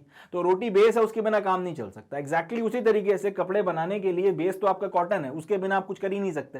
तो ब्रिटेन को क्योंकि अपनी दुकान चलानी थी और दिख रहा है कि यहाँ 20 लाख बेल 1861 में जो है आ रहे हैं, वहां से गिर के अगले ही साल 55,000 बेल्स के आसपास में कॉटन जो है उसकी सप्लाई रह गई है। अब इतना अगर आपको ड्रास्टिक चेंज, लगभग 1.5 गुना जो है सप्लाई कम हो गई है, या फिर 3/4 जो है सप्लाई कम हो गई है, सिर्फ 1/4 सप्लाई हो रही है। तो यहां से समझ में आ गया कि कुछ और करना पड़ेगा। तो ब्रिटेन वालों ने फिर ये बोला कि अब अगर अमेरिका नहीं तो कहीं और सही, वही जो होता है कि तू नहीं तो कोई और सही, वो वाली बात की बेसिस पे चलते हुए ब्रिटेन वालों ने फिर ये बोला कि यार इस गैप को पूरा करने के लिए कहीं और से कॉटन लाना पड़ेगा। तो इस कॉटन को अब जब आपका जो इस कॉटन वगैरह कहीं और से लाना पड़ेगा, जब ये बात समझ में आ गई, तो उसी क्वालिटी का कॉटन जैसा अमेरिका से आ रहा था, ब्रिटेन वालों को समझ में आ गया ऐसा कॉटन इंडिया में उगाया जा सकता है। नतीजतन उन्होंने इंडिया में जो है कॉटन वगैरह की ग्रोथ वगैरह या कॉटन वगैरह जो है उसके प्रोडक्शन के ऊपर काफी ज्यादा जोर दिया।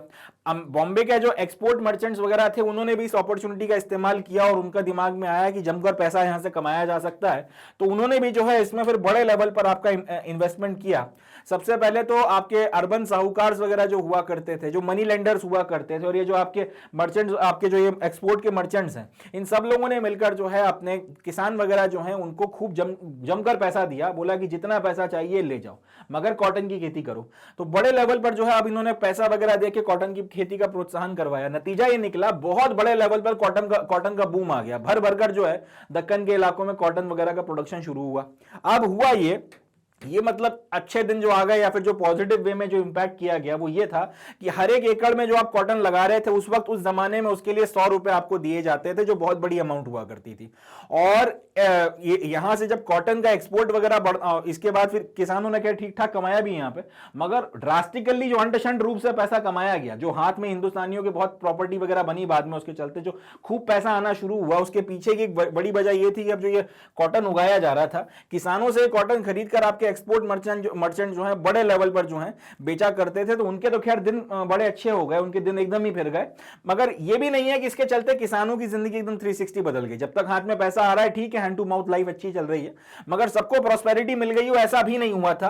कुछ आपके जो रिच पीजेंट्स थे उन्होंने खूब पैसा कमाया कॉटन वगैरह से, और चीनियों को हमने नशेड़ी बना दिया, खूब भर भर कर जो है जमकर हमने अफीम वगैरह जो एक्सपोर्ट किया था चाइना में, उससे खूब पैसा कमाया, इसमें कोई इंकार की बात नहीं है। बाद में उसी के चलते इंडस्ट्रियलिस्ट क्लास भी बनकर तैयार हुई, मगर उससे दक्कन के किसानों का कोई बहुत ज्यादा भला नहीं हुआ। जब तक खेती हो रही थी तब तक हाथ में खूब पैसा आया, मगर वो पैसा अपनी जेब में तो गया नहीं, वो पैसा आपने कॉटन की खेती में इन्वेस्ट कर दिया, उसमें ठीक ठाक कमाई हुई, घर आपका अच्छा चला।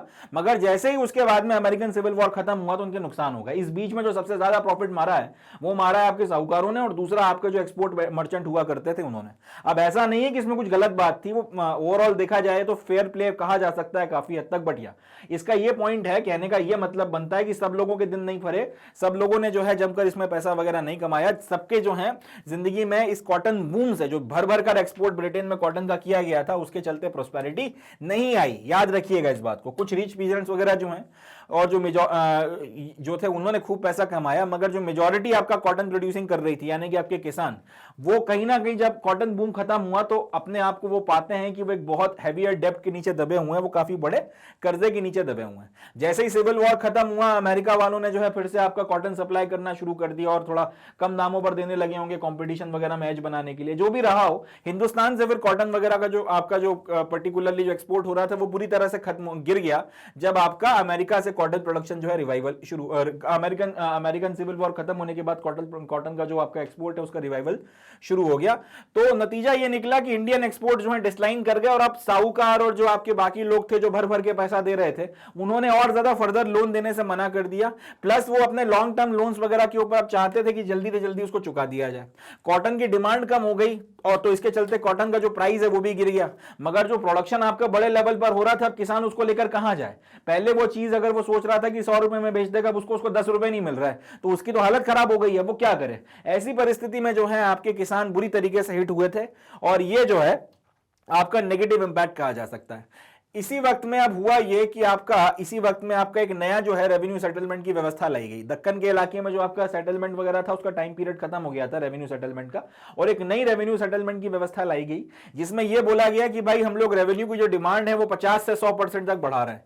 मतलब वो परिस्थितियां समझिएगा, एक तो किसान के ऊपर अच्छा खासा डेब्ट चढ़ गया है, उसकी जो उपज है 100 रुपए या 150 रुपए की वो उम्मीद कर रहा था, उसको 10 या 20 रुपए उसके मिल नहीं रहे, ठीक है, तो उसके लिए प्रॉब्लम्स वगैरह खड़ी हुई हैं। और आपने क्या कर दिया है, लैंड रेवेन्यू बढ़ा दिया है, कितना 50 से 100%। मतलब ये कि अगर वो पहले 100 रुपए चुका रहा था आपको लैंड रेवेन्यू के नाम पर, तो या तो अब वो 150 चुकाएगा या फिर वो 200 चुकाएगा, या 150 से 200 के बीच में जो भी उसकी जमीन के अनुसार अकॉर्डिंगली उसकी जो भी अमाउंट वगैरह बनती है वो जो है आपका चुकाएगा। तो इंक्रीज इन लैंड रेवेन्यू जो आपका निकल कर आया उसने जो है इनकी हालत और ज्यादा खराब कर दी। अब यहां पर 3-4 चीजें एक साथ हो गई। एक तो परिस्थितियां ऐसी बन गई कि आपका जो प्राइसेस वगैरह है वो गिरती चली जा रही हैं, आपका कॉटन वगैरह जो है उसकी ग्रोथ नहीं हो रही, और आपको लोन्स वगैरह जो है वो मिल नहीं रहे। कॉटन की ग्रोथ नहीं हो रही मतलब इसका जो व्यापार वगैरह है वो ग्रो नहीं कर रहा है, इसके अच्छे दाम मिल नहीं रहे हैं, प्राइसेस गिरती चली जा रही हैं, लोन्स वगैरह आपको और ज्यादा मिल नहीं रहे। और ऐसी परिस्थितियों में अब किसानों के लिए ये पॉसिबल नहीं रह गया कि वो जो इन्फ्लेटेड डिमांड आपका अंग्रेजों ने अब एकदम सर पे बम फोड़ दिया नया सेटलमेंट लाके कि अब जो है आपको बढ़ा हुआ रेवेन्यू देना पड़ेगा, तो वो देने की स्थिति में वो लोग थे नहीं। अब फिर इनके पास में वही ऑप्शन था कि यार सारे चीजों के लिए, सारी समस्याओं को चुकाने के लिए कर्जा लिया जाए, मगर अब मनी लेंडर जो है वो कर्जा देने को ना तो तैयार था और ना वो लोन वगैरह जो है उसको एक्सटेंड करने को तैयार था। इसके चलते आपके किसानों की जो परिस्थितियां हैं वो माइजरेबल हो गई, और इसी के नतीजे में अल्टीमेटली भयंकर जो है राइट्स वगैरह हुए, और इन राइट्स वगैरह के नतीजे में फिर साहूकारों को पकड़ पकड़ कर मारा गया, भाई खाते जलाए गए, घरों में आग लगा दी, ग्रेन्स लूट लिए गए, वो अपने घर छोड़ छोड़ के भागे, फिर सबकी पिटाई हुई थी सामूहिक तौर पर। अगर कुछ अच्छे लोग भी थे तो वो भी ठुके थे, मगर अल्टीमेटली जिन्होंने फिर आपका बड़े तौर पर शोषण वगैरह किया था उनकी फिर बहुत बुरी जो है दुर्गतें हुई थी यहाँ पे, मगर उसके पहले ये सारी परिस्थितियां वगैरह बनाई गई थी। इस तरह से सवाल के जवाब जो है बनकर तैयार होता है। अब यहां पर जो है आप जो बातें हाईलाइट कर सकते हैं, सबसे पहले तो आप ये वाला पॉइंट हाईलाइट कर सकते हैं कि आपका कॉटन प्रोडक्शन जो है वो इंक्रीज कैसे हुआ, ये इस पर्टिकुलर पॉइंट को आप हाईलाइट कर सकते हैं। इसके पहले एक आध पॉइंट इसमें जो दिख जाए आपको, उसे आप जो आपको ठीक लगता है उसे हाईलाइट कर सकते हैं। इसके बाद में ये वाला पॉइंट जो है कि भाई कॉटन एक्सपोर्ट बढ़ने से सबको प्रॉस्पेरिटी नहीं मिली, इस वाले पॉइंट को आप हाईलाइट कर सकते हैं। इसके बाद में यहां पर अगर देखा जाए तो नहीं, इसमें कुछ खास हाईलाइट करने की जरूरत नहीं, ये वाला पॉइंट जो है आप चाहें तो हाईलाइट कर सकते हैं। इसमें जो है new settlement for revenue and demand was increase from 50 to 100%, ये वाला पॉइंट हाईलाइट कर सकते हैं। इसके बाद में ये वाला पॉइंट जो है लास्ट वाला ही हाईलाइट कर सकते हैं। इस तरीके से जो है आपका एक अच्छा जवाब बनकर तैयार हो जाएगा। चले अगला क्वेश्चन देखते हैं, क्वेश्चन नंबर 9। नेक्स्ट जो अपना क्वेश्चन है, क्वेश्चन नंबर 9, इसमें पूछा गया what are the problems of using the official sources in writing about the history of peasants. यानी कि अगर आप किसानों के इतिहास को लिखना शुरू करते हैं, खासतौर पे ईस्ट इंडिया कंपनी के कालखंड में, उस टाइम पीरियड में जिसमें हम लोगों ने कॉलोनियलिज्म एंड कंट्री साइड पढ़ा है, तो आखिर ऑफिशियल सोर्सेज वगैरह के इस्तेमाल की मदद से, यानी कि जो EIC के ईस्ट इंडिया कंपनी के जो ऑफिशियल सोर्सेज हैं, ऑफिशियल डॉक्यूमेंट्स हैं, अगर हम लोग उनके ऊपर रिलाय करते हुए इस पूरे के पूरे इतिहास को लिखते हैं या किसानों का जो इतिहास है उसको लिखने की कोशिश करते हैं, तो हमारे सामने क्या दिक्कतें आती हैं, हमें क्या प्रॉब्लम्स वगैरह होती हैं, या हम क्या प्रॉब्लम्स वगैरह फेस करते हैं, उसके बारे में हमको बातचीत करनी है। तो इसका जवाब हम लोग इस तरह से बनाना शुरू करेंगे, इसका जवाब हम लोग इस तरह से देंगे कि भाई कंपनी राज के टाइम पीरियड में जो ऑफिशियल सोर्सेज वगैरह हैं उनको पूरी तरीके से आप रिलायबल नहीं मान सकते, आप उनके ऊपर आंख बंद करके भरोसा नहीं कर सकते अगर आप उनको एक हिस्ट्री लिखने के लिए एक सोर्स के तौर पर इस्तेमाल कर रहे हैं। खास तौर पर जब हम लोग किसानों की बातचीत करते हैं या फिर जब हम लोग रायोट्स की बात करते हैं, उनकी परिस्थितियां, उनकी सर्कमस्टांसेस के बारे में जब हम लोग इतिहास लिखने की कोशिश करेंगे, तब अगर आप इसको ऑफिशियल सोर्स के तौर पर इस्तेमाल करेंगे तो कहीं ना कहीं आपको बहुत दिक्कतें आएंगी, आप शायद सही इतिहास ना लिख पाएं, क्योंकि ये एक रिलायबल सोर्स नहीं है, ये एक सही सोर्स नहीं है जिसका इस्तेमाल जिसका इस्तेमाल करके आप हिस्ट्री को लिख सकते हैं। अब इसकी पीछे की वजह क्या है, इसके पीछे की वजूहात क्या है, तो following are the main problems associated with official source of history. History के ऑफिशियल हिस्ट्री लिखने के लिए अगर ऑफिशियल सोर्सेज को एक मेन आपका सोर्स बनाया जाए तो उसके साथ में क्या क्या दिक्कतें आती हैं। पहला, the official records reflect only the company Raj perspective, यानी कि आपके जो ऑफिशियल रिकॉर्ड्स हैं हैं, इसमें सिर्फ आपको कंपनी राज का पर्सपेक्टिव समझ में आता है। मतलब ये कि वो इन सारे के सारे रिकॉर्ड्स को सिर्फ कंपनी ने अपने पर्सपेक्टिव से लिखकर तैयार किया था। इनको पढ़कर किसी दूसरे इंसान का जो है पर्सपेक्टिव आप नहीं समझ पाओगे। ईस्ट इंडिया कंपनी किसी को किस तरह से देखती थी, उसको दोस्त या दुश्मन मानती थी, उसका कितना एक्सप्लॉइटेशन करती थी, उसके प्रति रहम रखती थी या नहीं रखती थी, रहम रखती थी तो कितना रहम रखती थी, कैलकुलेटेड तौर पर एक्सप्लॉइट करती थी, क्या करती थी क्या नहीं करती थी, ये सारी की सारी बातचीत जो है कहीं ना कहीं आपको समझ में आती है। ये सारी की सारी बातचीत जो है कहीं ना कहीं आपको पल्ले पड़ती है जब आप कंपनी राज के जितने भी ऑफिशियल डॉक्यूमेंट्स हैं उसको समझते हो। तो इससे एक बात क्लियर होगी कि किसानों की क्या परिस्थितियां थी, उसकी एक्चुअल हिसाब किताब अपने को नहीं समझ में आएंगे। कंपनी के नजरिए से रायोट्स को किस तरह से देखा जाता था वो अपने को समझ में आएगा। ये एक पहलू तो हो सकता है मगर ये पूरा सच नहीं है, और क्योंकि ये पूरा सच नहीं है इसलिए इसकी मदद से अगर आप इस पर्टिकुलर चीज को ही जो है एक सोर्स मानकर इतिहास लिखोगे तो गलत इतिहास लिखोगे या फिर अधूरा या इनकम्प्लीट इतिहास लिखोगे। एक पर्सपेक्टिव को शो करोगे मगर पूरी हकीकतें आपको पता नहीं चलेंगी।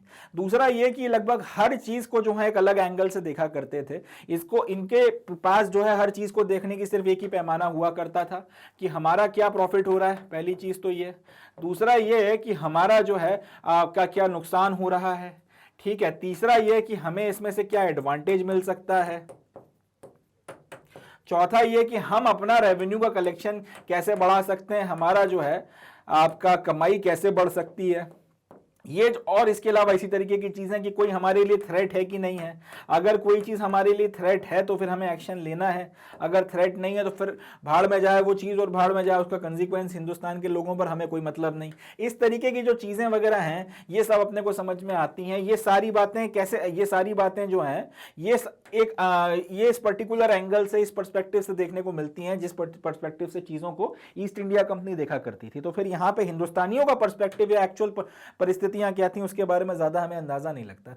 एग्जाम्पल के लिए जब दक्कन राइट कमीशन बनाया गया था तो दक्कन राइट कमीशन को सिर्फ यह पता करना था कि अंग्रेजों ने जो रेवेन्यू लगाया वो जस्ट था या नहीं था, यानी कि वो रेवेन्यू वगैरह बढ़ाना ठीक था या नहीं था, सिर्फ आप इतना पता करो। और दूसरी बात, दूसरे शब्दों में इसको ये पता करना था कि भाई हमारा जो है कोई लेना देना था या नहीं था जो भी आपका दक्कन में राइट्स वगैरह हुए थे उसके साथ में, और अगर था तो फिर आगे ऐसा इसको कैसे रोका जाए, और अगर नहीं था तो फिर हमें कोई मतलब नहीं है, ये आपस में लड़ मरे, इससे हमारा कोई लेना देना नहीं है। अब ये आपका एक शासक के तौर पर एटीट्यूड है कि आप सिर्फ ये देख रहे हो कि मेरे हाथ साफ हैं या नहीं, या अगर मेरे हाथ गंदे भी हैं तो लोगों को दिमाग में ये बात आई है कि नहीं आई है कि मेरे हाथ इसमें मेरे हाथ गंदे हुए या फिर मैं इसमें शामिल हूं। अगर मैं शामिल नहीं हूं तो मेरा कोई लेना देना नहीं, और अगर मैं शामिल नहीं तो मेरा कोई लेना देना नहीं, और अगर मैं शामिल हूं भी मगर लोगों के जहन में ये बात नहीं आई है, मैं पर्दे के पीछे से खेल खेल रहा हूं, वो लोग पकड़ नहीं पाए तो भी जाने दो, मुझे कोई मतलब नहीं है। ये नहीं देखना है कि सारी चीजें हो गई तो उनको रोका कैसे जाए और बाकी लोगों को सजा देना और बाकी सारी बातें। आप सिर्फ अपना जो है पल्ला झाड़ने की कोशिश कर रहे हो। पूरा दक्कन रायोट में कितने लोग मर गए, कितने परिवार बर्बाद हो गए, कोई मतलब नहीं है। सिर्फ इस बात से मतलब है कि लैंड रेवेन्यू बढ़ाना उसका एक फैक्टर था या नहीं, लैंड रेवेन्यू अगर जस्ट था या नहीं था, बस इतना देख लो, है तो ठीक, नहीं तो फिर भाई हमें कोई मतलब नहीं। इसके अलावा जो दूसरे इश्यूज आपके किसानों के साथ में हो रहे थे उनको कंसिडरेशन में लिया ही नहीं गया। अब ये लोग ये बोलेंगे कि उससे हमारा क्या मतलब, मगर फिर वही बात आती है कि भैया जब तुम शासन कर रहे हो तुम्हारा मतलब नहीं है तो किसका मतलब है। अगर आप ईस्ट इंडिया कंपनी ये बोल रही है कि हम यहाँ पे रूल कर रहे हैं तो रूल करने का ये मतलब तो नहीं होता ना कि आप सिर्फ उनकी जो है आप उनका खून पी लो और उनका एकदम खाल तक जो है खींच लो रेवेन्यू वगैरह कलेक्शन के नाम पर, और उनकी परिस्थितियों के लिए आप उनकी जो सर्कमस्टांसेस है उनको ठीक करने के लिए जरा सा भी काम ना करो और परिस्थितियों को ठीक करने के लिए काम ना करो और बिल्कुल उनको उनके हाल पर छोड़ दो। अगर आप सब्जेक्ट्स बनाए हो उनको, आप उनके ऊपर रूल कर रहे हो तो उनकी वेलबींग की जिम्मेदारी भी आपके ऊपर आती है, पल्ला नहीं झाड़ सकते। और साफ दिख रहा है कि ये भाई लोग वहां पर जो है उस काम को करने में इंटरेस्टेड नहीं थे। इसके बाद में ये कि British people look down upon the local people, their culture and their tradition is lolly. एक ये बहुत बड़ी वजह थी कि अंग्रेजों के दिमाग में एक झूठा सुपीरियरिटी कॉम्प्लेक्स था और उसके चलते वो हम लोगों के अंदर एक इंफीरियरिटी कॉम्प्लेक्स डाल गए जिससे हम लोग आज तक जूझ रहे हैं। तो अब इन लोगों का कहना यह था कि हम लोग तो अश्वेत लोग हैं, हमें हमारा जो है कल्चर खराब है, हमारा रिलीजन खराब है, हमारा रहने का तरीका खराब है, हमारा सब खराब है क्योंकि हम लोग अश्वेत हैं या फिर हमारा जो खाल का रंग है वो सफेद नहीं है। ये भाई लोगों को क्योंकि आंखें नीली हैं, बाल पीले हैं और ये आपका इंग्लैंड से आए हैं और ये अंग्रेजी झाड़ते हैं, एसेंट में सर्टेन तरीके से बोलते हैं क्योंकि सिर्फ इनका रंग गोरा है और परिस्थितियां इस तरीके की थी कि हिंदुस्तान उस वक्त इनका सामना नहीं कर पाया, तो ये लोग कोट अनकोट एक अपने आप को एक सुपीरियर रेस माना करते थे और बाकी सबको गया बीता मानते थे। उनका हम लोग इनके लिए बेसिकली एक जानवर से ज्यादा नहीं थे जिससे जितना दूध दुहा जा सकता था दूह लो, बाकी इनको मरने दो हमारी अपनी बला से। तो ये जो एक लुक डाउन करने का एटीट्यूड था अंग्रेजों का, उसके चलते भी इन लोगों ने हिंदुस्तान के लोगों की वेलबींग के लिए जरा सा काम नहीं किया, जबकि हिंदुस्तान इनके से जितना लूट मार इन्होंने मचाई है उसके चलते इंग्लैंड में आज तक लोग जो है सुकून की जिंदगी काट रहे हैं। तो एक ये बहुत बड़ी वजह थी। इन सारी चीजों के चलते कहीं ना कहीं they ended up giving a lolly picture of peasants even if without intention of the same. तो इन सारी चीजों के चलते, इनका खुद का पर्सनल बायस, इनका कोई इंटरेस्ट ना होना, बुरी तरीके से उदासीनता, इसके चलते हुआ ये कि जो इनके ऑफिशियल डॉक्यूमेंट में किसानों की तस्वीर निकल कर आती है वो हकीकत से बहुत दूर है। उसमें आपको रियलिटी जो है बहुत ज्यादा देखने को नहीं मिलती, और क्योंकि उसमें रियलिटी बहुत ज्यादा देखने को नहीं मिलती है, फिर अगर आप उसका इस्तेमाल करोगे अपनी इतिहास को लिखने के लिए तो आप सही इतिहास पे नहीं पहुंचोगे, आप इनएविडेंटली कहीं ना कहीं गलत जगहों पे जाओगे। The records of the company Raj were created by the officials in such a manner that it suits their master। तो फिर वही बात आ जाती है, कंपनी राज के रिकॉर्ड फिर इस तरह से बनाए गए थे कि कहीं ना कहीं वो अपने मास्टर्स वगैरह को सूट करते थे, वो अंग्रेजों का जो आपका फेवर लेते थे, अंग्रेजों को गुड लाइट में दिखाते थे, और गुड लाइट में दिखाने के चक्कर में कहीं ना कहीं हकीकत को छुपा जाते थे। नतीजा ये निकला कि एविडेंसेस वगैरह को पूरी तरीके से टेम्पर किया गया है। कभी सच लिखा ही नहीं जाता था, लिखा जाता है तो आधा अधूरा लिखा जाता था, छुपा के लिखा जाता था, बातों को घुमा के लिखा जाता था ताकि अंग्रेजों को अच्छी लाइट में दिखाया जा सके। दक्कन राइट कमीशन का एग्जांपल फिर लेंगे। The Deccan riot commission concluded कि ryots were angered not by the high revenue land revenue but by the money lenders. मतलब इन लोगों का कहना यह था कि दक्कन में जितना नाटक हो गया, इतने लड़ाई झगड़े, इतनी मारकाट, इतना सब तमाशा हो गया, उसके पीछे जिम्मेदार सिर्फ आपका साहूकार है। ईस्ट इंडिया कंपनी ने जो रेवेन्यू बढ़ाया था उसका इससे कोई लेना देना नहीं है। अब कितनी शर्मिंदगी की बात है कि ये लोग ये सवाल नहीं पूछ रहे हैं कि भैया किसान को आखिर ये जो आपका मनी लेंडर के पास जाने की नौबत पड़ी क्यों, किसान आखिर मनी लेंडर के डेट ट्रैप में कैसे आ गया। ये इस बात से कोई इंकार नहीं कि मनी लेंडरों ने बहुत गलतियां करी हैं। 100 रुपए अगर आपने कर्जा लिया तो उसके ऊपर 2-2 हजार रुपए का अगर आप ब्याज चढ़ा रहे हो, तो यहां से ये तो समझ में आता है कि मनी लेंडरों की जो पिटाई हुई थी वो ठीक पिटाई हुई थी। इन लोगों को पकड़ पकड़ के मारा गया था, तो गलत नहीं कहा जा सकता। जिस तरीके के रिकॉर्ड है सबने ऐसा किया ये भी नहीं है, मगर बड़े लेवल पर यह नाटक हुआ था, तो इससे यह बात तो तय है कि मनी लेंडर्स में कहीं से कम दोषी नहीं है। मगर यह सवाल अंग्रेज उठने नहीं दे रहे। ऑफिशियल डॉक्यूमेंट में सवाल पूछा ही नहीं जा रहा है कि भैया ये किया क्यों गया, ये मनी लेंडर के पास में किसान गया क्योंकि उसकी आत्मा तक वो अपना गिरवी रखवाने को उतारू था वो आदमी मनी लेंडर, और वहां पर ये आदमी मजबूरी में गया क्यों। तो उसके पीछे की वजह तो ये बढ़ा हुआ लैंड रेवेन्यू था ना तुम इस पर्टिकुलर परिस्थिति में जब कॉटन बूम जो आया था वो सब खत्म हो गया है, जब किसान के पहले ही बुरे दिन चल रहे हैं, उसका जो आपका कॉटन है वो बिक नहीं रहा, ना तुम उस वक्त में ये नया रेवेन्यू सेटलमेंट लाकर 50 से 100% तक टैक्स बढ़ाते, ना उसकी परिस्थितियों में और ज्यादा जो है दुख तकलीफों में इजाफा होता, ना वो आपका मनी लेंडर के पास में जाता, और ना मनी लेंडर फिर उसका उस तरीके से एक्सप्लॉइटेशन करता जिसके चलते इतना बड़ा नाटक हो गया। तो मानो या ना मानो, डायरेक्टली या इनडायरेक्टली सही, आपका इसमें रोल तो था, मगर आपने एकदम पल्ला झाड़ लिया, आपने बोला ना हमारा इसमें कोई रोल नहीं है। तो यहां पे दिख रहा है कि जो रिपोर्ट वगैरह बनाई भी गई दक्कन राइट्स कमीशन के द्वारा, वो टेम्पर्ड रिपोर्ट थी, वो सिर्फ अपने मास्टर्स को सूट करने के लिए, ताकि इंग्लैंड में बैठे हुए लोगों को जो है खुश कर दिया जाए इस तरीके से, और ये बताने के लिए कि भाई 1857 जैसे किसी इवेंट की पुनरावृत्ति यहां पे नहीं हो रही है, इनकी आपस के लड़ाई झगड़े थे, हमारा कोई लेना देना नहीं। हमको अपने आप को पाक साफ बताने के लिए इस तरीके से एविडेंसेस के साथ में टेम्परिंग वगैरह की गई थी। तो कुल मिलाकर इन सारी बातों का निष्कर्ष ये निकलता है, ऑफिशियल सोर्सेज वगैरह को पढ़ना है तो आपको दूसरे सोर्सेज के साथ में पढ़ना पड़ेगा, और उनमें जो भी चीजें हैं इनके आपको पूरा प्रो एंड कॉन्स देखना पड़ेंगे, इंटेंशन लिखने का के पीछे की नियत और नजरिया, टाइम किसने लिखा है, क्या माइंडसेट के साथ में लिखा है, उन सब के बाद में इसका थोड़ा बहुत अगर कहीं पर इस्तेमाल हो सके तो हो जाए। इस पर्टिकुलर चीज को अगर आप एक सोर्स बनाकर हिस्ट्री लिखोगे, इतिहास सही नहीं लिख पाओगे, उसको गलत ही लिखना है, वो गलत ही होगा। तो इस तरीके से जो है अपना जवाब बनकर तैयार होता है। चलें अगले क्वेश्चन की तरफ बढ़ते हैं, देखते हैं सर। तो नेक्स्ट अपना जो क्वेश्चन है इसमें पूछा गया, on an outline map of the sub continent, यानी कि सिर्फ इंडिया का जो आज का मैप है उसकी बात नहीं की जा रही, इंडियन सब कॉन्टिनेंट के पूरे मैप की बात की जा रही है। उस पर बोला गया है कि इंडियन सब कॉन्टिनेंट का एक पूरा map low, mark out the areas described in this chapter, उस एरियाज को आपने डिस्क्राइब करना, मार्क करना है जो इस चैप्टर में डिस्क्राइब की गए। Find out whether there were the other areas where the permanent settlement and the Rayutwari systems were prevalent and plot these on the map as well। इसके अलावा ये फाइंड करके बताइए कि परमानेंट सेटलमेंट की जो व्यवस्था थी या जो रायतवारी सिस्टम वगैरह था, उन इलाकों के अलावा जिनका मेंशन इस चैप्टर में किया गया, उसके अलावा इंडियन सब कॉन्टिनेंट के और किस किस इलाकों में जो है वो प्रिवेलेंट था, और उनको भी आपने मार्क करना है। तो इसका जवाब ये बनता है कि भाई ये सारे एरियाज वगैरह जो है इसमें आ जाएंगे। सबसे पहले तो बंगाल का इलाका, जिसमें आज की तारीख का बांग्लादेश भी शामिल होता है, बिहार, उड़ीसा और असम का जो आपका हिली इलाका है वो सारा का सारा इसमें आ जाएगा। एक तो ये पूरा का पूरा इलाका जहां पे आपका ये परमानेंट सेटलमेंट या रायतवाड़ी सिस्टम की व्यवस्था चलती थी। दूसरा बॉम्बे प्रेसिडेंसी पूरी आ जाएगी इसमें, ठीक है जी, इनके तो खैर जिक्र भी आपको देखने को मिलते हैं। तीसरा मद्रास प्रेसिडेंसी का इलाका यहां पर आ जाएगा।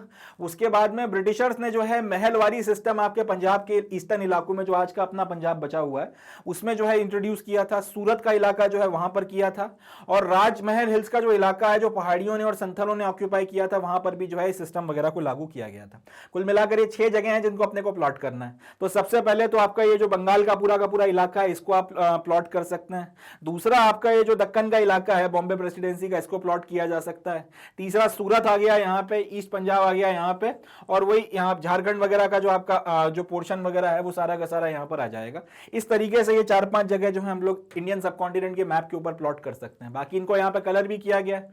बंगाल प्रेसिडेंसी वगैरह जो है वो आपका कलर कोडिंग की गई है, उसकी बॉम्बे प्रेसिडेंसी की अलग कलर कोडिंग की गई है। तो जो भी आपके इलाके वगैरह इस तरीके से बनाए गए, मोर और लेस पूरा का पूरा बंगाल इसमें आ गया था। राजमहल हिल्स का जो इलाका है झारखंड का वो इसमें आ गया था।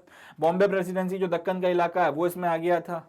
सूरत वगैरह का जो पोर्शन है वो आ गया था, और ईस्ट पंजाब वगैरह का इलाका जो है आ गया था। असम का भी जो हिली ट्रैक्ट वगैरह वो सारा का सारा इसमें आप काउंट कर सकते हो। तो इस तरीके से जो है ये सारे के सारे इलाके वगैरह इसमें आ जाएंगे, ठीक है जी।